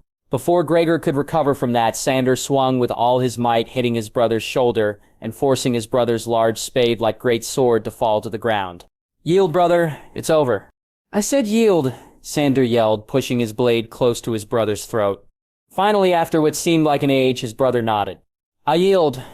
Sandor almost smiled. He was that happy. He turned and walked away, eager to face whoever was next. After beating his brother, he felt ready to face anyone. With his back turned, however, he didn't see Rhaegar rise to his feet and regain his sword, nor did he see him charge towards him. He did, however, hear the shrieks of the crowd, and when he realized what was happening, he tried to turn, knowing he'd be too late. But the blow never came. Instead, a longsword parried his brother's attack. Sandor was surprised to see the man who had come to his aid. The Blackfish and he had crossed paths a few times, and every time he was left in no doubt of the man's disdain. But here he was, more than likely saving his life, and Sandor couldn't help but feel grateful. He joined in with the man's parries of his brother's sword. "Enough, guards." Lord Jaime's voice boomed across the arena. "See him stand down," Jaime shouted as the guards quickly entered and surrounded the three men still locked in a deadly fight. Rhaegar felt the blow on his side from the Blackfish's attack, followed quickly by one from his brother on his arm. He heard the shouting of his liege and saw the guards come towards him. 5, 10, now 20. All heavily armored, he glowered at his brother and the man who'd cost him his prize. He lowered his sword and took a knee. "Next time, brother, it won't just be your face," he said as he rose and was escorted from the arena by all 25 of the guards who'd made it inside. It took a few moments for the mountain to be removed, giving each of the last 6 remaining men a chance to rest. When the guards had left, Lord Yancey proclaimed the melee restarted. Ser Brynden stood facing Sandor. Ser Jorah opposite Ser Wallace and Lord Jason squared off against Thoros, who'd used the opportunity to change swords. As the men turned to each other, a green flame appeared on Thoros' sword, and the fight began in earnest. Jon watched as the mountain had been removed. The man had no honor. Jon knew that, but to see him try to attack his own brother from behind. If it hadn't been for the Blackfish, then Sandor Clegane would be dead, and Jon shuddered at the thought of it. How Lord Jaime could have such a man in his service confused Jon. The Jaime he knew was honorable and good. Something didn't make sense. He wondered if he should speak with him later, but dismissed the thought. If Jaime wanted to tell him, he would. Well, that was fun. Jerry and jabbed, making them all laugh, relieving the tension. What was Clegane thinking? Tyrion grumbled. "Told you not to put your money on him." Jerry quipped, causing Tyrion to frown. "Well, Jon, we're still in with a chance," Jerry said, nudging him on the shoulder. Jaime, though, had his eyes fixed firmly on the Crown Prince. The boy had a disappointed look on his face, as if he wished the mountain hadn't been stopped. It disturbed him greatly. Yaros used to have the very same look when he planned something vile. The king was deep into his cups. He had been practically sober when this started, and now barely 2 hours in, and he was almost falling down drunk. He noticed Jon Arryn's face was as disappointed as his was disgusted, while looking at the king. "Serves you right, Falcon. This was the man you raised. The man you thought would make a good king. I won't make the same mistake as you, my king, is already a better man than yours ever will be." The Blackfish. Brynden wasn't going to win this fight. The Hound was younger and stronger, and he had more energy reserves than he did, but fight he did, and perhaps his greater skill could do what his weaker body could not. The two swords flashed forward, meeting in the middle with a large bang, the vibrations of the hit traveling straight up his arm and almost causing him to lose his grip. He tried to feint, but the Hound was ready for it. The man quickly brought his sword down in a furious swing, catching him across the wrist. It was no use, he lost his grip, his sword, and the fight. "I yield," he said as the sword was brought to his chest. "Well fought, sir," the Hound said respectfully. "You too. I wish you good fortune in the fights to come," Brynden said as he nodded. Sandor watched the man pick his sword and walk away, the crowd cheering in the background. He looked to see Thoros about to beat the Lannister lord and saw the flames of the crazy priest's sword. He wanted no part of it, so instead moved to where the two Northmen were locked in a furious fight. He'd take the winner and hope Thoros jumped in. Perhaps then he and the Northman could take the Red Priest out. The Bear Knight. Sejuro was surprised at the intensity the merman fought with. He knew Ser Wireless was skilled, but he had thought the man would tire quickly. After taking out a few of the lesser fighters very easily, he'd found himself across from his fellow Northernie. He had thought this would be over just as quickly, but they'd been fighting for almost an hour, including the resting time, while the mountain was removed.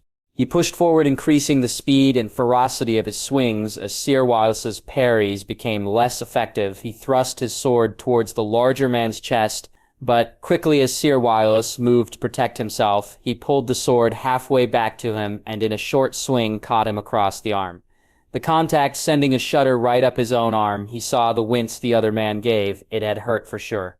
Without giving him a chance to move away, Jara quickly swung again, catching Wireless high on his shoulder. The move was unexpected, and it left no time to recover. As he saw his hand quiver, he quickly struck again, catching him across the wrist of his sword hand. The blow was strong and powerful, and he watched as the sword fell.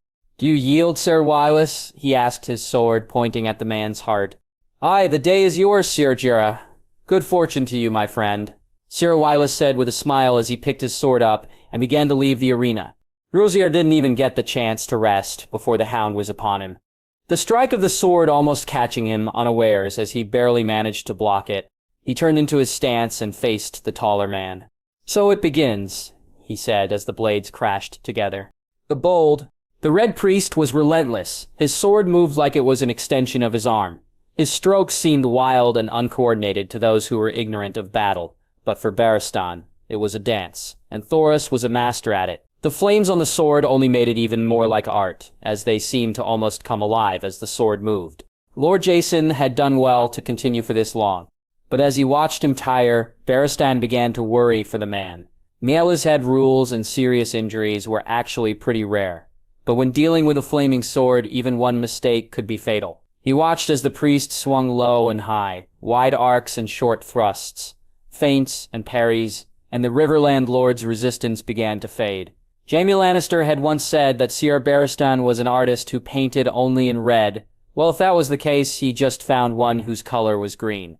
The sword came crashing down, the flames growing higher. Lord Jason tried to move back, but it was too late, and as Ser Barristan watched the flame get close to the man's face, he shuddered. It ended without injury, though. Lord Jason, in moving backwards to avoid the flames, had slipped and within seconds had yielded as Thoros pointed the flaming sword at his chest.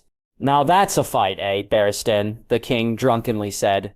"Aye, your grace, a fine fight indeed," he replied. "So who's left?" the king asked, and Barristan squirmed. "Was the man that damn drunk?" "Ser Jorah the Hound and Thoros, your grace," he responded as the king drained his tankard and nodded to his squire for more. Barristan looked from the field around the crowd, not checking for threats, but more to see who was engaged and who not. Mace C. Tyrell was surrounded by his lords and was speaking animatedly, no doubt explaining his own martial prowess, though he possessed none. Ser Brynden had sat back among his family. His old friend had done well, and the fight with Bronzion had stirred memories of their times together. He looked up to see Jaime Lannister sitting with his family, all of them laughing and joking at something the young lad was saying. He looked closer at the young boy. Ned Stark's bastard squiring for Jaime Lannister had caused a bit of a stir, and Sarah Barristan couldn't understand the reason for it. As he watched him, the boy turned so he was almost facing him, his dark gray eyes catching the light, causing him to blink before it was gone. Was that purple he saw? No, It must have been the light, he thought, as he watched the older Lannister uncles nudge the boy, as the boy smiled back at them. Barristan's heart almost stopped. The fight was down to the last 3 people. Ser Jorah and a hound were fighting each other, and Thoros had thrown down his sword and moved to his final one. He took a large swallow from his wineskin, the cool liquid refreshing him as he swallowed. He turned and grabbed the last bottle of wildfire. The fight between the 2 men would be over soon, and he'd be ready for the winner. Sandor was tired, very tired, but compared to the man he was fighting, he was in much better shape. The 2 had only been fighting for 5 minutes or so, but the power both put behind their blows had taken their toll. It wouldn't be long now, he thought, as he swung again. His blow caught the other man flat-footed and gave him the opening he needed. It took him just 3 more strikes, and the fight was over. All 3 had hit home, and Sandor knew they'd bruise. But it could be worse. In a real fight, Jorah would have lost an arm. He placed his sword at the Northerner's throat. "I yield," the man said as he nodded at him. "Well fought, Clegane," Ser Jorah said, a note of respect in his voice. He turned and left the arena, turning back to see Thoros' sword light up yet again. "Better you than me," he thought, as he looked at the hound before leaving. Thoros moved quickly. Once the fight was done, he lit his sword and approached as fast as he could. As he closed the distance, the hound turned, and Thoros saw it in his eyes. Fear. This would be easy, he thought, as the 2 men face each other. "Keep that damn fire away from me, priest." "I'm afraid I can't comply, Clegane. My lord commands me, not you." "Touch me with that damn fire, and you'll be seeing your lord sooner than you planned." "If that's Rose will, then so be it. Shall we?" Thoros said as he moved to swing the sword. Sandor moved away from the flaming sword, all thoughts and battle plans gone in that moment, replaced by one simple overriding concern. Don't get burned, don't get burned. He barely parried the first stroke, and when the second one hit his arm, his instincts kicked in. He dropped the sword from his other hand and quickly went to put the flames out. "Yield!" I yield," Sandor said, relieved that the flames hadn't caught. The crowd cheered as Thoros was declared the winner. The flames on his sword finally gone out as he bowed and waved. Jon looked to Tyrion and smiled, while Tyrion looked on grumpily. Jaime just laughed. Who was Jon going to pick in the joust, he wondered. Again, thanks to everyone who's read and reviewed this story. This is the last chapter before I add in reserve, so the update schedule will change from here on in. I'll post 2 chapters a week from now on, one on Tues and the other on Thurs. The next chapter is the joust, with the one after that being the duels. Lost in the Darkness, thanks so much. Autocorrect is a nightmare. Originally, it changed the Fen into Fel, a completely different house, and from a different area. Really messed my head up. Victoria Cersei is Cersei. She'll try and damn the consequences. It's her character. She can't really do anything to Jaime, but hurting Jon would hurt him. So who knows? Valkyrie, Ned Emo was a terrible father. We know he was an uncle, but Jon, not only did he not protect Jon from emotional abuse, he made no plans for him whatsoever, and never really had a relationship with him that was fatherly. He never thinks of him as a son, and Jon calls him Lord Stark. Not father when people are around. I know it's to placate Cat, but there at least he could put his foot down. In saying that, I think Ned was a terrible father to his other children also, not to mention a terrible Warden of the North and Lord of Winterfell. Here Jon will grow up with what he should have had in canon. People on his side, I'm glad you're liking Joy. She's a fave to write. King Lofi, sorry you didn't like the Marge stuff. It's gonna get worse if that's not your cup of tea. This is a Jon-Marge pairing. Kark, thank you, glad you're liking it. Immortal, thanks. Jaime was misused in the show. We never got to see any interactions, really, between him and Jon, given who Jon is, and that Jaime regrets letting Rhaegar down. To me, that was criminal. His whole arc is a fool in love with the wrong woman, who lets her basically send him down a path. Once he realizes it, then we get to see the real Jaime. Of course, the show basically crapped on this, and had him throw his redemption and 7 seasons worth of character building in the toilet. The feast was almost ready to begin, just the procession of the king and queen to come to get things started. Jon was sat beside some of the sons and daughters of the more important lords. There had almost been a fight between Jaime and Kevin when it was decided, but Jaime refused to back down. If Jon couldn't sit at the high table, he'd sit in an equally important place, and that was it. If the Tyros weren't sat at the high table, Jon knew Jaime would have insisted he sat there, and Jon couldn't help but admire Jaime for it. He looked around the table. The two Tyrell boys and their sister were sat opposite him. Lancel and the red wine boys sat at the end of the table, which Jon was glad of, none of them being his favorite people. The two Royce boys sat together talking to two lads from the Stormlands that Jon didn't know the names of. There were a group of girls from the Riverlands who'd almost been put as far away from Jon as possible at the Tully's request. And he sighed. Obviously, it wasn't just Catelyn who hated him. The doors opened and the procession began. The king and queen at the front both looking like they'd prefer to be elsewhere. Jaime accompanying Lady Olenna, followed by Lord Mace and his wife. Lord Arryn walked alone, slowly behind them, while Tyrion walked with an uncomfortable, very beautiful blonde woman. A high tower, he thought, followed by Jirian and his sister Jenna. And lastly by Kevin and his wife, Lady Dorna. They made their way to the high table and took their seats, allowing all of those present to do the same. Finally, I thought they'd take forever, Garland said with a smile. Grandmother looks happy, the younger Tyrell, Loras said. Well, as happy as she ever is, he added before his sister gave him an admonishing glare. Lord Jaimsir was very gallant in accompanying her. Don't you think so, Jon? Marjorie said, a lopsided smile on her face. Jon almost gulped when he realized he was being spoken to. He looked to Marjorie and could see the amusement in her eyes, although he noticed it wasn't a mean or spiteful sort of amusement. Hey, Lord Jaime is very gallant, Lady Margaery. Just Margaery, the smile even warmer now. Of course, just Margaery, Jon replied before they both broke out in laughter. Garland and Loras looked on in confusion as the two of them continued to laugh, before Margaery turned to them. A private joke, Marge, Garland asked. Not private. When we met Jon, I called him Lord Jon. He insisted he was just Jon, although later when I met him again, his young lady insisted he had a different name, she said, and looked at Jon with her eyebrow raised. June, Jon said, causing both of them to laugh once again. Both Garland and Loras turned to each other and then back to their sister and Lord Jaime's page, neither understanding what the other found so funny. So where is young Joy tonight? Did she not accompany you? Marjorie asked, getting her laughter under control. No, my lady. It's way past her bedtime, and once she's heard her story, she's out like a light. Are you the storyteller, then? Garland interjected, a small smirk on his face. Aye, my lord, Jon said sheepishly as he glanced at the still smiling Marjorie. What did you think of the melee, Jon? Loras asked. It was good, my lord. Made me eager for the duels. Jon, he's Loras, my brother's Garland, and I'm Marjorie. If we can call you by your name, then you should do the same. It wouldn't be proper, my lady, Jon replied. It would if we wished it, Jon, she said determinedly. You better listen to her, Jon. When my sister makes her mind up, it's better to just go along with her.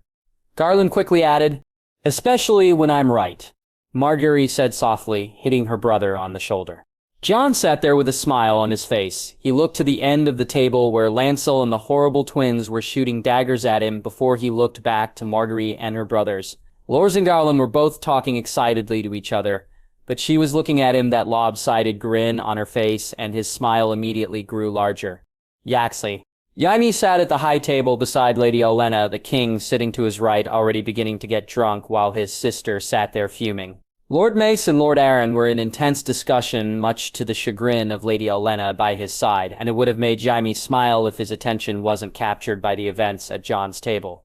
He looked down to see Jon in rapt attention, while Lady Marjorie spoke to him, his young charge hanging on every word, and it reminded him of himself when he was younger and how Cersei could make the room disappear when she spoke to him. He smiled and turned to the lady beside him, deciding to have some fun. Your granddaughter seems to be enjoying herself, Lady Olenna. Was it your idea to place a bastard at my granddaughter's table, Lord Jaime? The women scowled at him. Jon is an honorable lad, my lady. As my page, my duty is to place him in a position worthy of him, he said, annoyance clear in his voice. And a table with his betters is worthy of him. Jon has no betters, my lady. You think very highly of the boy, Lord Yassimi. I do, my lady. Jon is a remarkable young man. In spite of his birth? She asked, leadingly. No, my lady. Because of it. Jaime said, noticing the surprised look the woman gave him. Jaime decided to change the subject before he said more than he wanted to. He needed to get the woman's focus on something else. I wish to discuss some matters with you, my lady, when you have the time. Oh, and what matters are those, my lord? Relations between the Reach and the West have never been, how shall I put it, cordial. Indeed, Lord Yaxley, they haven't. Your father always felt, what was he said, Oh yes, that we reach too far. My father was a man often blind to his own faults. And you, my lord, Olenna said mockingly. Oh, me, I'm well aware of my faults. My lady. The two of them looked intently at each other, Olenna's look moving from suspicion to intrigue before finally settling on curiosity. Good Jaime thought curiosity was a good thing as long as it was directed at him and not Jon. Barristan. Ser Barristan watched the room for threats, but every so often his eyes were drawn to the dark-haired young boy at the lower table. The boy was eagerly engaged in conversations with the tired children, both boys seemingly peppering the boy for information regarding the duels. While the young lady asking questions about Joy, which Barristan found odd. What would a young boy know about Joy? When he saw him earlier, his attention had been drawn to the boy, his frowns, his curious looks, his eyes, and that smile. Something about that smile had made his heart almost stop.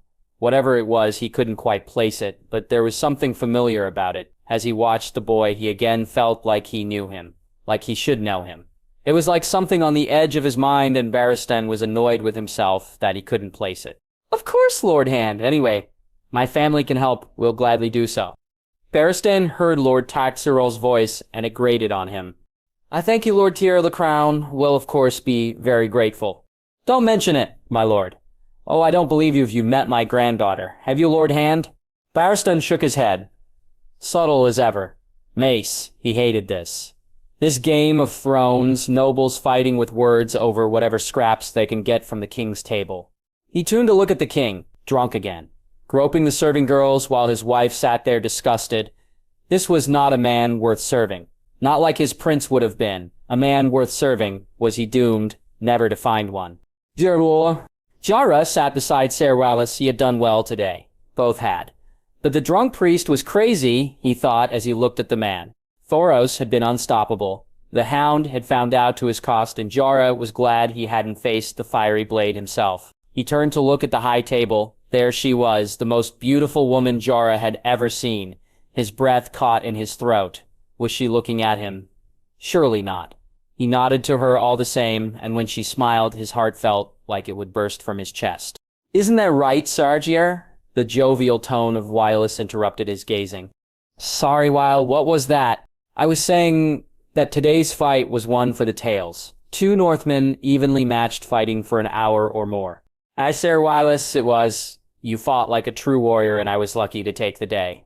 He raised his tankard and crashed it against the other man's. The North remembers, he said loudly. Aye, the North remembers. Ser Wylis replied before they both laughed loudly.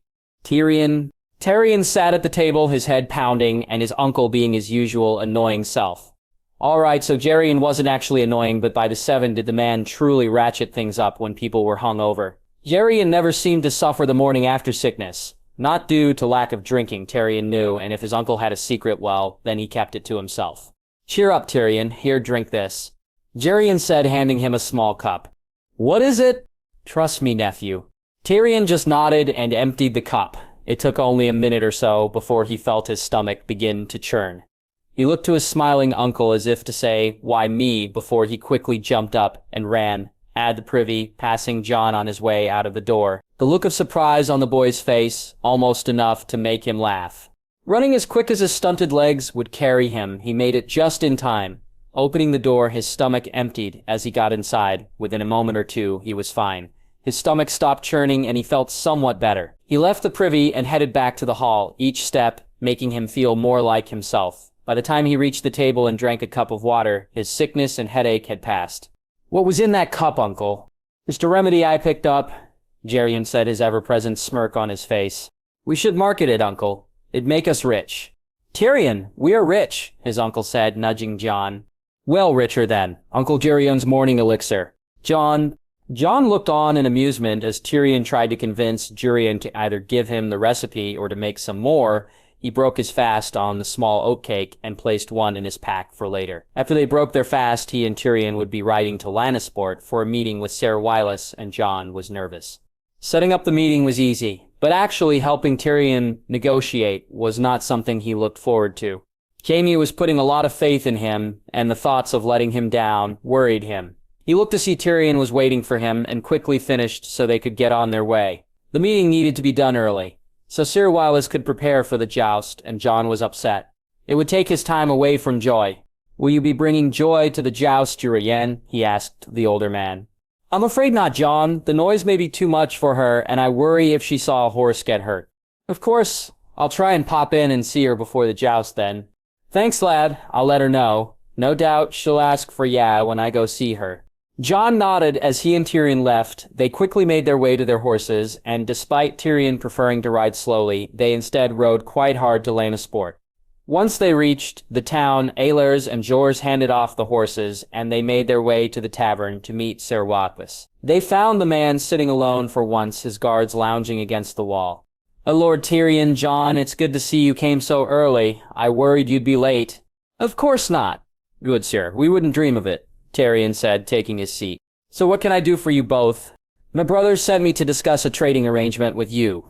"Sir Wylis." "Trading, Lord Tyrion? I'm not aware we have such an arrangement," the man said, confused. "Indeed not, Sir Wylis, but I think that Lord Jaime and Lord Tyrion would like to rectify that situation." Jon added quickly, "So what items would you like to trade?" "Wooden ships, my lord, as well as discuss mutually beneficial trading routes," Tyrion said before Jon handed him a couple of pieces of paper. "We have ore and minerals, good craftsmanship and weapon making, and our own trading centers to help develop trade further," Tyrion added as he looked over the papers. The two men spoke for over an hour, with no agreement even close to being entertained, let alone agreed to. Sir Wylis seemed distrustful of the Lannister motives, and Tyrion was on the verge of blowing up every time the man questioned him. "Sir Wylis, I don't know what else I can say to you," Tyrion said, the exasperation clear in his voice. "I, my lord, not sure what there is to say." "You two are behaving like idiots," Jon said, stunning the two men. "Careful, Snow. You may be my liege lord's son, but that doesn't give you the right." "The right to what good seer point out idiocy when it's clearly being shown in front of me," Jon said angrily. "Lord Tyrion and Lord Jaime are offering you something that your father and yourself would jump at normally. This deal allows for your family to make a great profit. It's larger than almost any deal you have at present. Am I right?"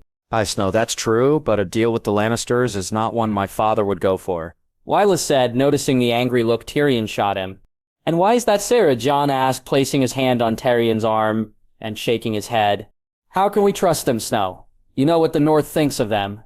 "Sir Wylis, what does the Reach think of your family?" Jon said, catching the man off guard. "When you came north, what did the North think of them?" Jon quickly added, "But my father always said Lord Wyman is the smartest man in the North, and his lealness is unquestioned." Jon said, noticing the look of pride in Wylis's face. "Aye, he is," that Jon. "But what has that got to do with this?" "Sir Wylis, you family was once unwelcome in the Reach and suspected in the North. But the word of the Starks was good enough for that to be forgotten, and now you're treated with the respect your family is due. No one dare says a Manderly is not to be respected, lest my father hear of it." "I," Wylis said, his chest puffed out. "I may not carry my family's name, Sir Wylis, but the blood of the Starks runs through these veins. Is that not so?" "It is, Jon. Let there be no doubt of that," Wylis said with a nod of his head. "The Lannisters have treated me with nothing but care and respect. My father trusted Lord Jaime, as do I. He is not his father, Sir. He is a different man, a better man, and knowing that and then turning down this deal is not what I'd expect from Lord Jaime's heir." "You shame me, Jon," Wylis said with a look of embarrassment. "Not my intention, Sir Wax. I just wanted you to know that, like the Manderleys when they came north, the Lannisters are worthy of a second chance. Also—" "Very well. I shall take this to my father. I'll recommend we sign it and let this deal bring our families and regions closer together," Wylis said as he picked up his tankard and watched Tyrion do the same. "To the north and the west," Tyrion said as he cracked his tankard against Wylis's. "Yaxley." Jorah walked over to his horse. Its caparison was his house colors and sigil, the black bear covering both sides of the horse. He looked down to the smoke gray ribbon tied to his hand and smiled. The thoughts of crowning the woman who gave it to him clear in his mind. She had surprised him by accepting his offer of a dance, and even more so by giving him her favor. "My lady, would you honor me by giving me your favor?" "I would, my lord." "You would crown me then?" "My lady, I can think of no one else more deserving of the title than you. Not even the queen. You would be the only queen I'd ever serve, my lady." His squire helped him mount the horse and make his way to the arena. He would be jousting first, facing Lord Jason Lannister in the first round, a formidable opponent, and one more experienced than he was. But Lord Jason didn't carry a favor from a beauty like Lennes and would fall today, of that Jorah was sure. As he finally made it to the tilt yard, he looked to the stands and saw her smiling at him. He picked up the lance and moved to the end of the run, looking down to see Lord Jason at the other end. Your graces, my lords and ladies, welcome to round 1 of the joust. Our first 2 competitors representing the Riverlands Lord Jason Lannister and representing the North Sir Jorah Mormont. The crowd cheered as they were introduced. Jorah raised his lance and faced down the tilt yard. At the herald's order, the horses began to charge. His lance hit dead center in Lannister's shield, forcing the other man to stumble, but not fall. He harrowly even felt the hit from Lannister. He made his way back and his squire handed him another lance, kicking his horse into gear. He charged yet again. This time the lance hit true, and he watched as Lord Lannister was unseated. Victory to Sir Jorah, the herald announced to cheers as Jorah sought her out in the crowd. He saw her smiling at him and his heart lifted. Jaime sat watching as the joust continued. He was itching to be out there, but his uncle was right. As host, there was no way he could compete. Still, it rankled him to see those competing when he knew he was better than most, if not all of them. He watched as Euron Royce beat the Blackfish and as Thoros fell to Lyle Craighall, but he felt himself stir as he watched the Mountain make his way to the tilt yard. Gregor Clegane was a man Jaime would like to kill with his bare hands. What he'd done, what his father had sent him to do, sickened him, and the thoughts of him walking around as a knight after his act shamed Jaime. He wanted to kill him, but stayed his hand. The Mountain was not his to kill. He turned from the joust where Barristan was lining up to look at Jon, whose glaring at the Mountain mirrored his own. No, Jaime thought, not mine to kill at all. Barristan felt the muscles of his horse stir beneath him as he kicked it into gear. The firm ride focused him on the beast in front of him. He could raise his lance and no one would know, he thought, as he neared the middle of the alley. No, I'd know. He lined his lance and struck, good and true, but the Mountain did not fall. He rode back quickly and took another lance, lining himself up yet again. He charged as before the lance hit true, and as before he barely moved the Mountain. Luckily, the man's own lance work was average at best, and Barristan barely felt the lance scrape off his shield. They lined up for a third time. The breathing of their horses could almost be heard by the crowd. Barristan's horse faring much better than his opponent's, his weight a much easier burden than the colossal Mountain's. He shifted in his saddle slightly to the left as he lined his lance, hitting Clegane square in the chest. He smiled as the Mountain crashed to the ground. He didn't even bother to see if the man regained his footing and just began to ride away when he heard a groan. Turning back, he saw the Mountain tear his helm off and look at him. Did the man wish to carry this on with his sword? Apparently not, as he watched the Mountain grimace and turned to walk away. Jon cheered louder than almost anyone in the crowd when he saw the Mountain unhorsed by the bold himself. 2 knights, one the epitome of chivalry and the other the blackest of them all. And it brought Jon an immense amount of satisfaction to see Barristan victorious. It'd be for the best if we set guards on Clegane later. Tyrion said as Jon turned to him. Why? He asked. Clegane is a bad loser, Jon. Who knows what he'll get up to if he's not under escort? And Geryon said while Tyrion nodded along. Surely he wouldn't do anything here. This is his liege land. The Mountain's a rabid dog. One day he'll bite even us, Tyrion whispered as he took a drink. Then why keep him around? Clegane had his uses for my father, deplorable though they were. But Jaime's in charge now. Tyrion, why keep a monster like him now? Jon, it's complicated. What Clegane did, he did on my father's orders, so he didn't break any laws. He broke the laws of the gods, the laws of decency, Jon angrily said. Aye, but he committed no crime in the eyes of the king. Believe me, there's nothing I'd like more than to see him suffer for what he did. But as of right now, there's nothing that can be done, Tyrion said, hoping to calm him down. Jon just nodded along. If in the eyes of the king the Mountain was innocent, then that didn't speak well of the king himself. He looked up to where the king was spilling more of a tankard over himself than he was drinking. No, Jon thought this was not how a king should be. Jorah was furious. He'd beaten Hostine and Ryman Frey, and only a few moments ago dispatched Boris Blunt, and while Linus had cheered him on for all of them, now as he got ready to face Lyle Craighall, the man's brother Tybalt was speaking to her and making her laugh. He grabbed the lance from his squire and almost had his horse in motion before the signal was given.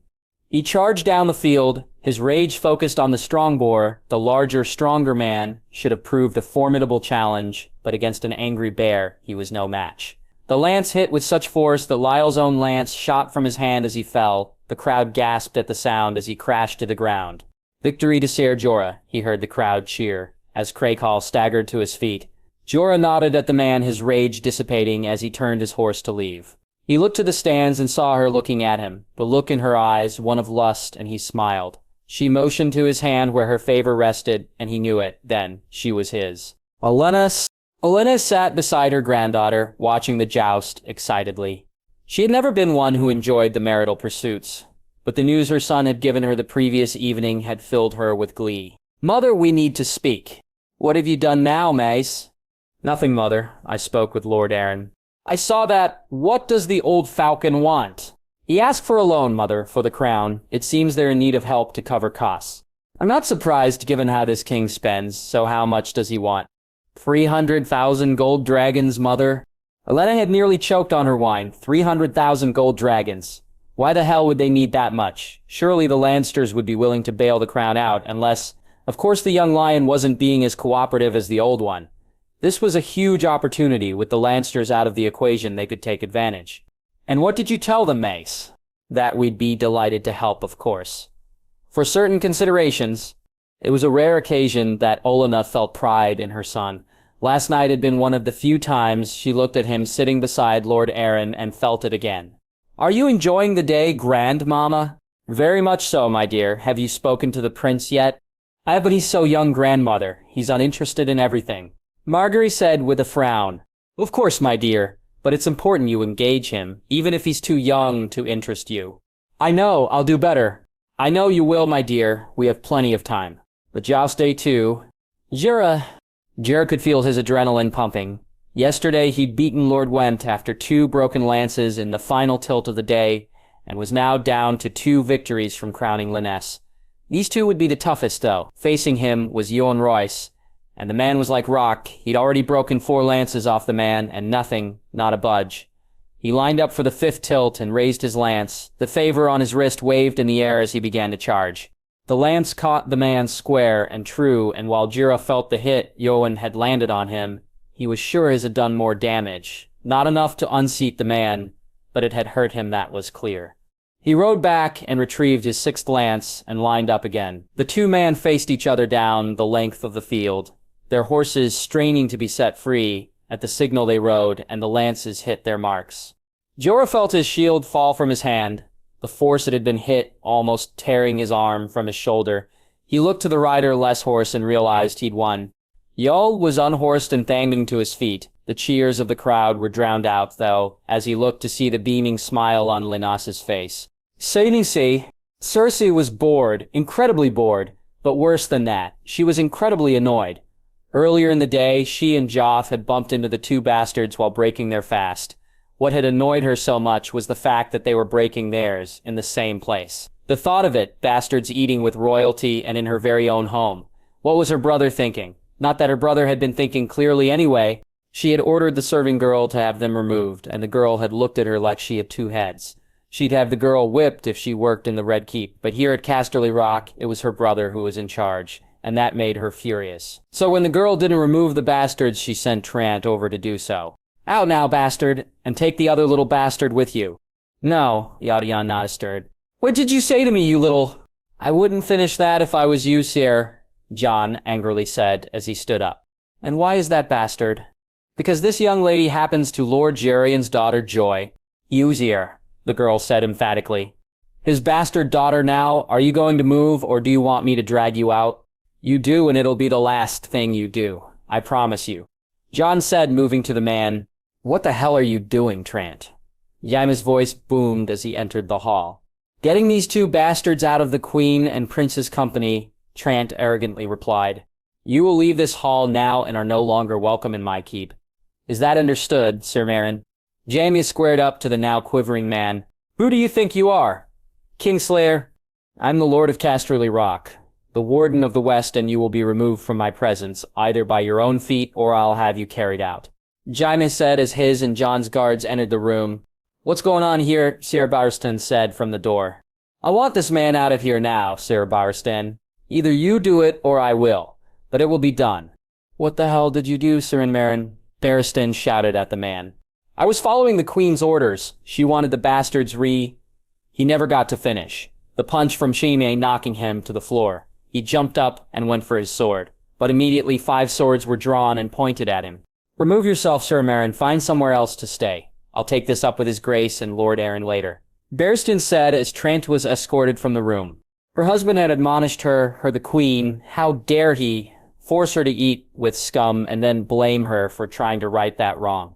The man was an oaf, a fool, and that bastard, who did he think he was? The nerve of him refusing his queen. Was that what Jaime was teaching him? Well, she wouldn't stand for it. Bad enough, Jaime felt he could do it, but a lowly bastard. No, he'd need to learn his place. Jorah Barristan. Barristan dismounted to help the man up. Sandor Clegane had proved him wrong, both in the melee and the joust. 4 lances he'd hit the man with, all flush in the chest, and in the end he felt the man had slipped more than been thrown from his horse. The fall had done damage, though, his shoulder clearly hurting, and the man had accepted his hand to help him stand. The two nodded at each other, and Barristan went to ready himself for the final. Your Graces, my lords and ladies, good men and women of the West, I now present to you the finalists of the joust, representing the crown, Sir Barristan the Bold, the Lord Commander of the Kingsguard. The cheers of the crowd were deafening. His opponent, representing the North, Sir Jorah Mormont, the Bear Knight, Jorah's cheers equally as loud. The 2 men sat on their horses beside each other. They nodded and made their way to their respective ends. Once they had received their lances, they turned and awaited the signal. This time coming from the king himself. Good knights, I wish you both good fortune. Begin. The king said before belching loudly and turning to his squire to fill his cup. The horses rode fast and with purpose, the lances held firm as they crashed together, both hitting off the shields. They turned and began once again with the same result, over and over. 4th tilt a hit from Sir Barristan, the 5th tilt a hit from Jorah, the 6th Jorah again, the lined up for the 7th time, both men clearly exhausted, and yet they rode towards each other once more. Jorah could feel the pain. His shoulder throbbed, his chest heaved, and yet he raised his lance and struck clean, catching the bold across the chest. But the older man did not falter. He did not know it all. He simply turned and readied himself to ride once more. And Jorah almost collapsed. Was it a show? Was he not hurt? Did it matter? No, he thought, and he steadied himself to ride once more. Barristan had been in epic jousts before, none more epic than the one at Harrenhal. He had broken 6 lances before his prince had unhorsed him, and every time he thought of it, how different things would have been if he'd have been victorious. Would Daenerys have been happy being crowned by him? Would his prince now be king? He cleared his mind of the thoughts as his horse charged down the field, the lance feeling lighter in his hands than he thought possible. He struck and watched as Ser Jorah slipped, but did not fall. He nodded to the man and lined up once more. As he rode past the pavilion, he looked to see the king drunk as usual, to see the queen looking at everyone with disgust and her son looking like her mirror image. He turned to see Sir Jaime and his young squire watching him intently. The young man gave him a smile, and Sir Barristan almost fell from his horse. He looked at the boy again and saw the light reflect of his eyes. The dark gray, almost looking indigo, made him catch his breath. He rode and picked up his lance and shook his head, trying to clear it for the tilt to come. Jodorous had almost fallen, everything he worked for almost coming to an end. He looked down to the ribbon on his wrist and steeled his resolve. This time, he thought as he began to ride down the alley. His eyes focused on the man who stood between him and his prize. He gave it his all. Every ounce of energy he had went into the stroke, and he was rewarded as Sir Barristan fell. Your Graces, my lord and ladies, the winner of the joust, Sir Jorah Mormont. He ignored the cheering crowd and barely acknowledged the handshake he shared with Sir Barristan as he made his way to where the garland was laid out. As it was placed on the end of his lance, he rode to where she sat and held out the lance, allowing the garland to fall into her lap. Lady Lennis, I name you the Queen of Love and Beauty, he said, and as the crowd erupted, his heart soared as she smiled and put the crown on her head.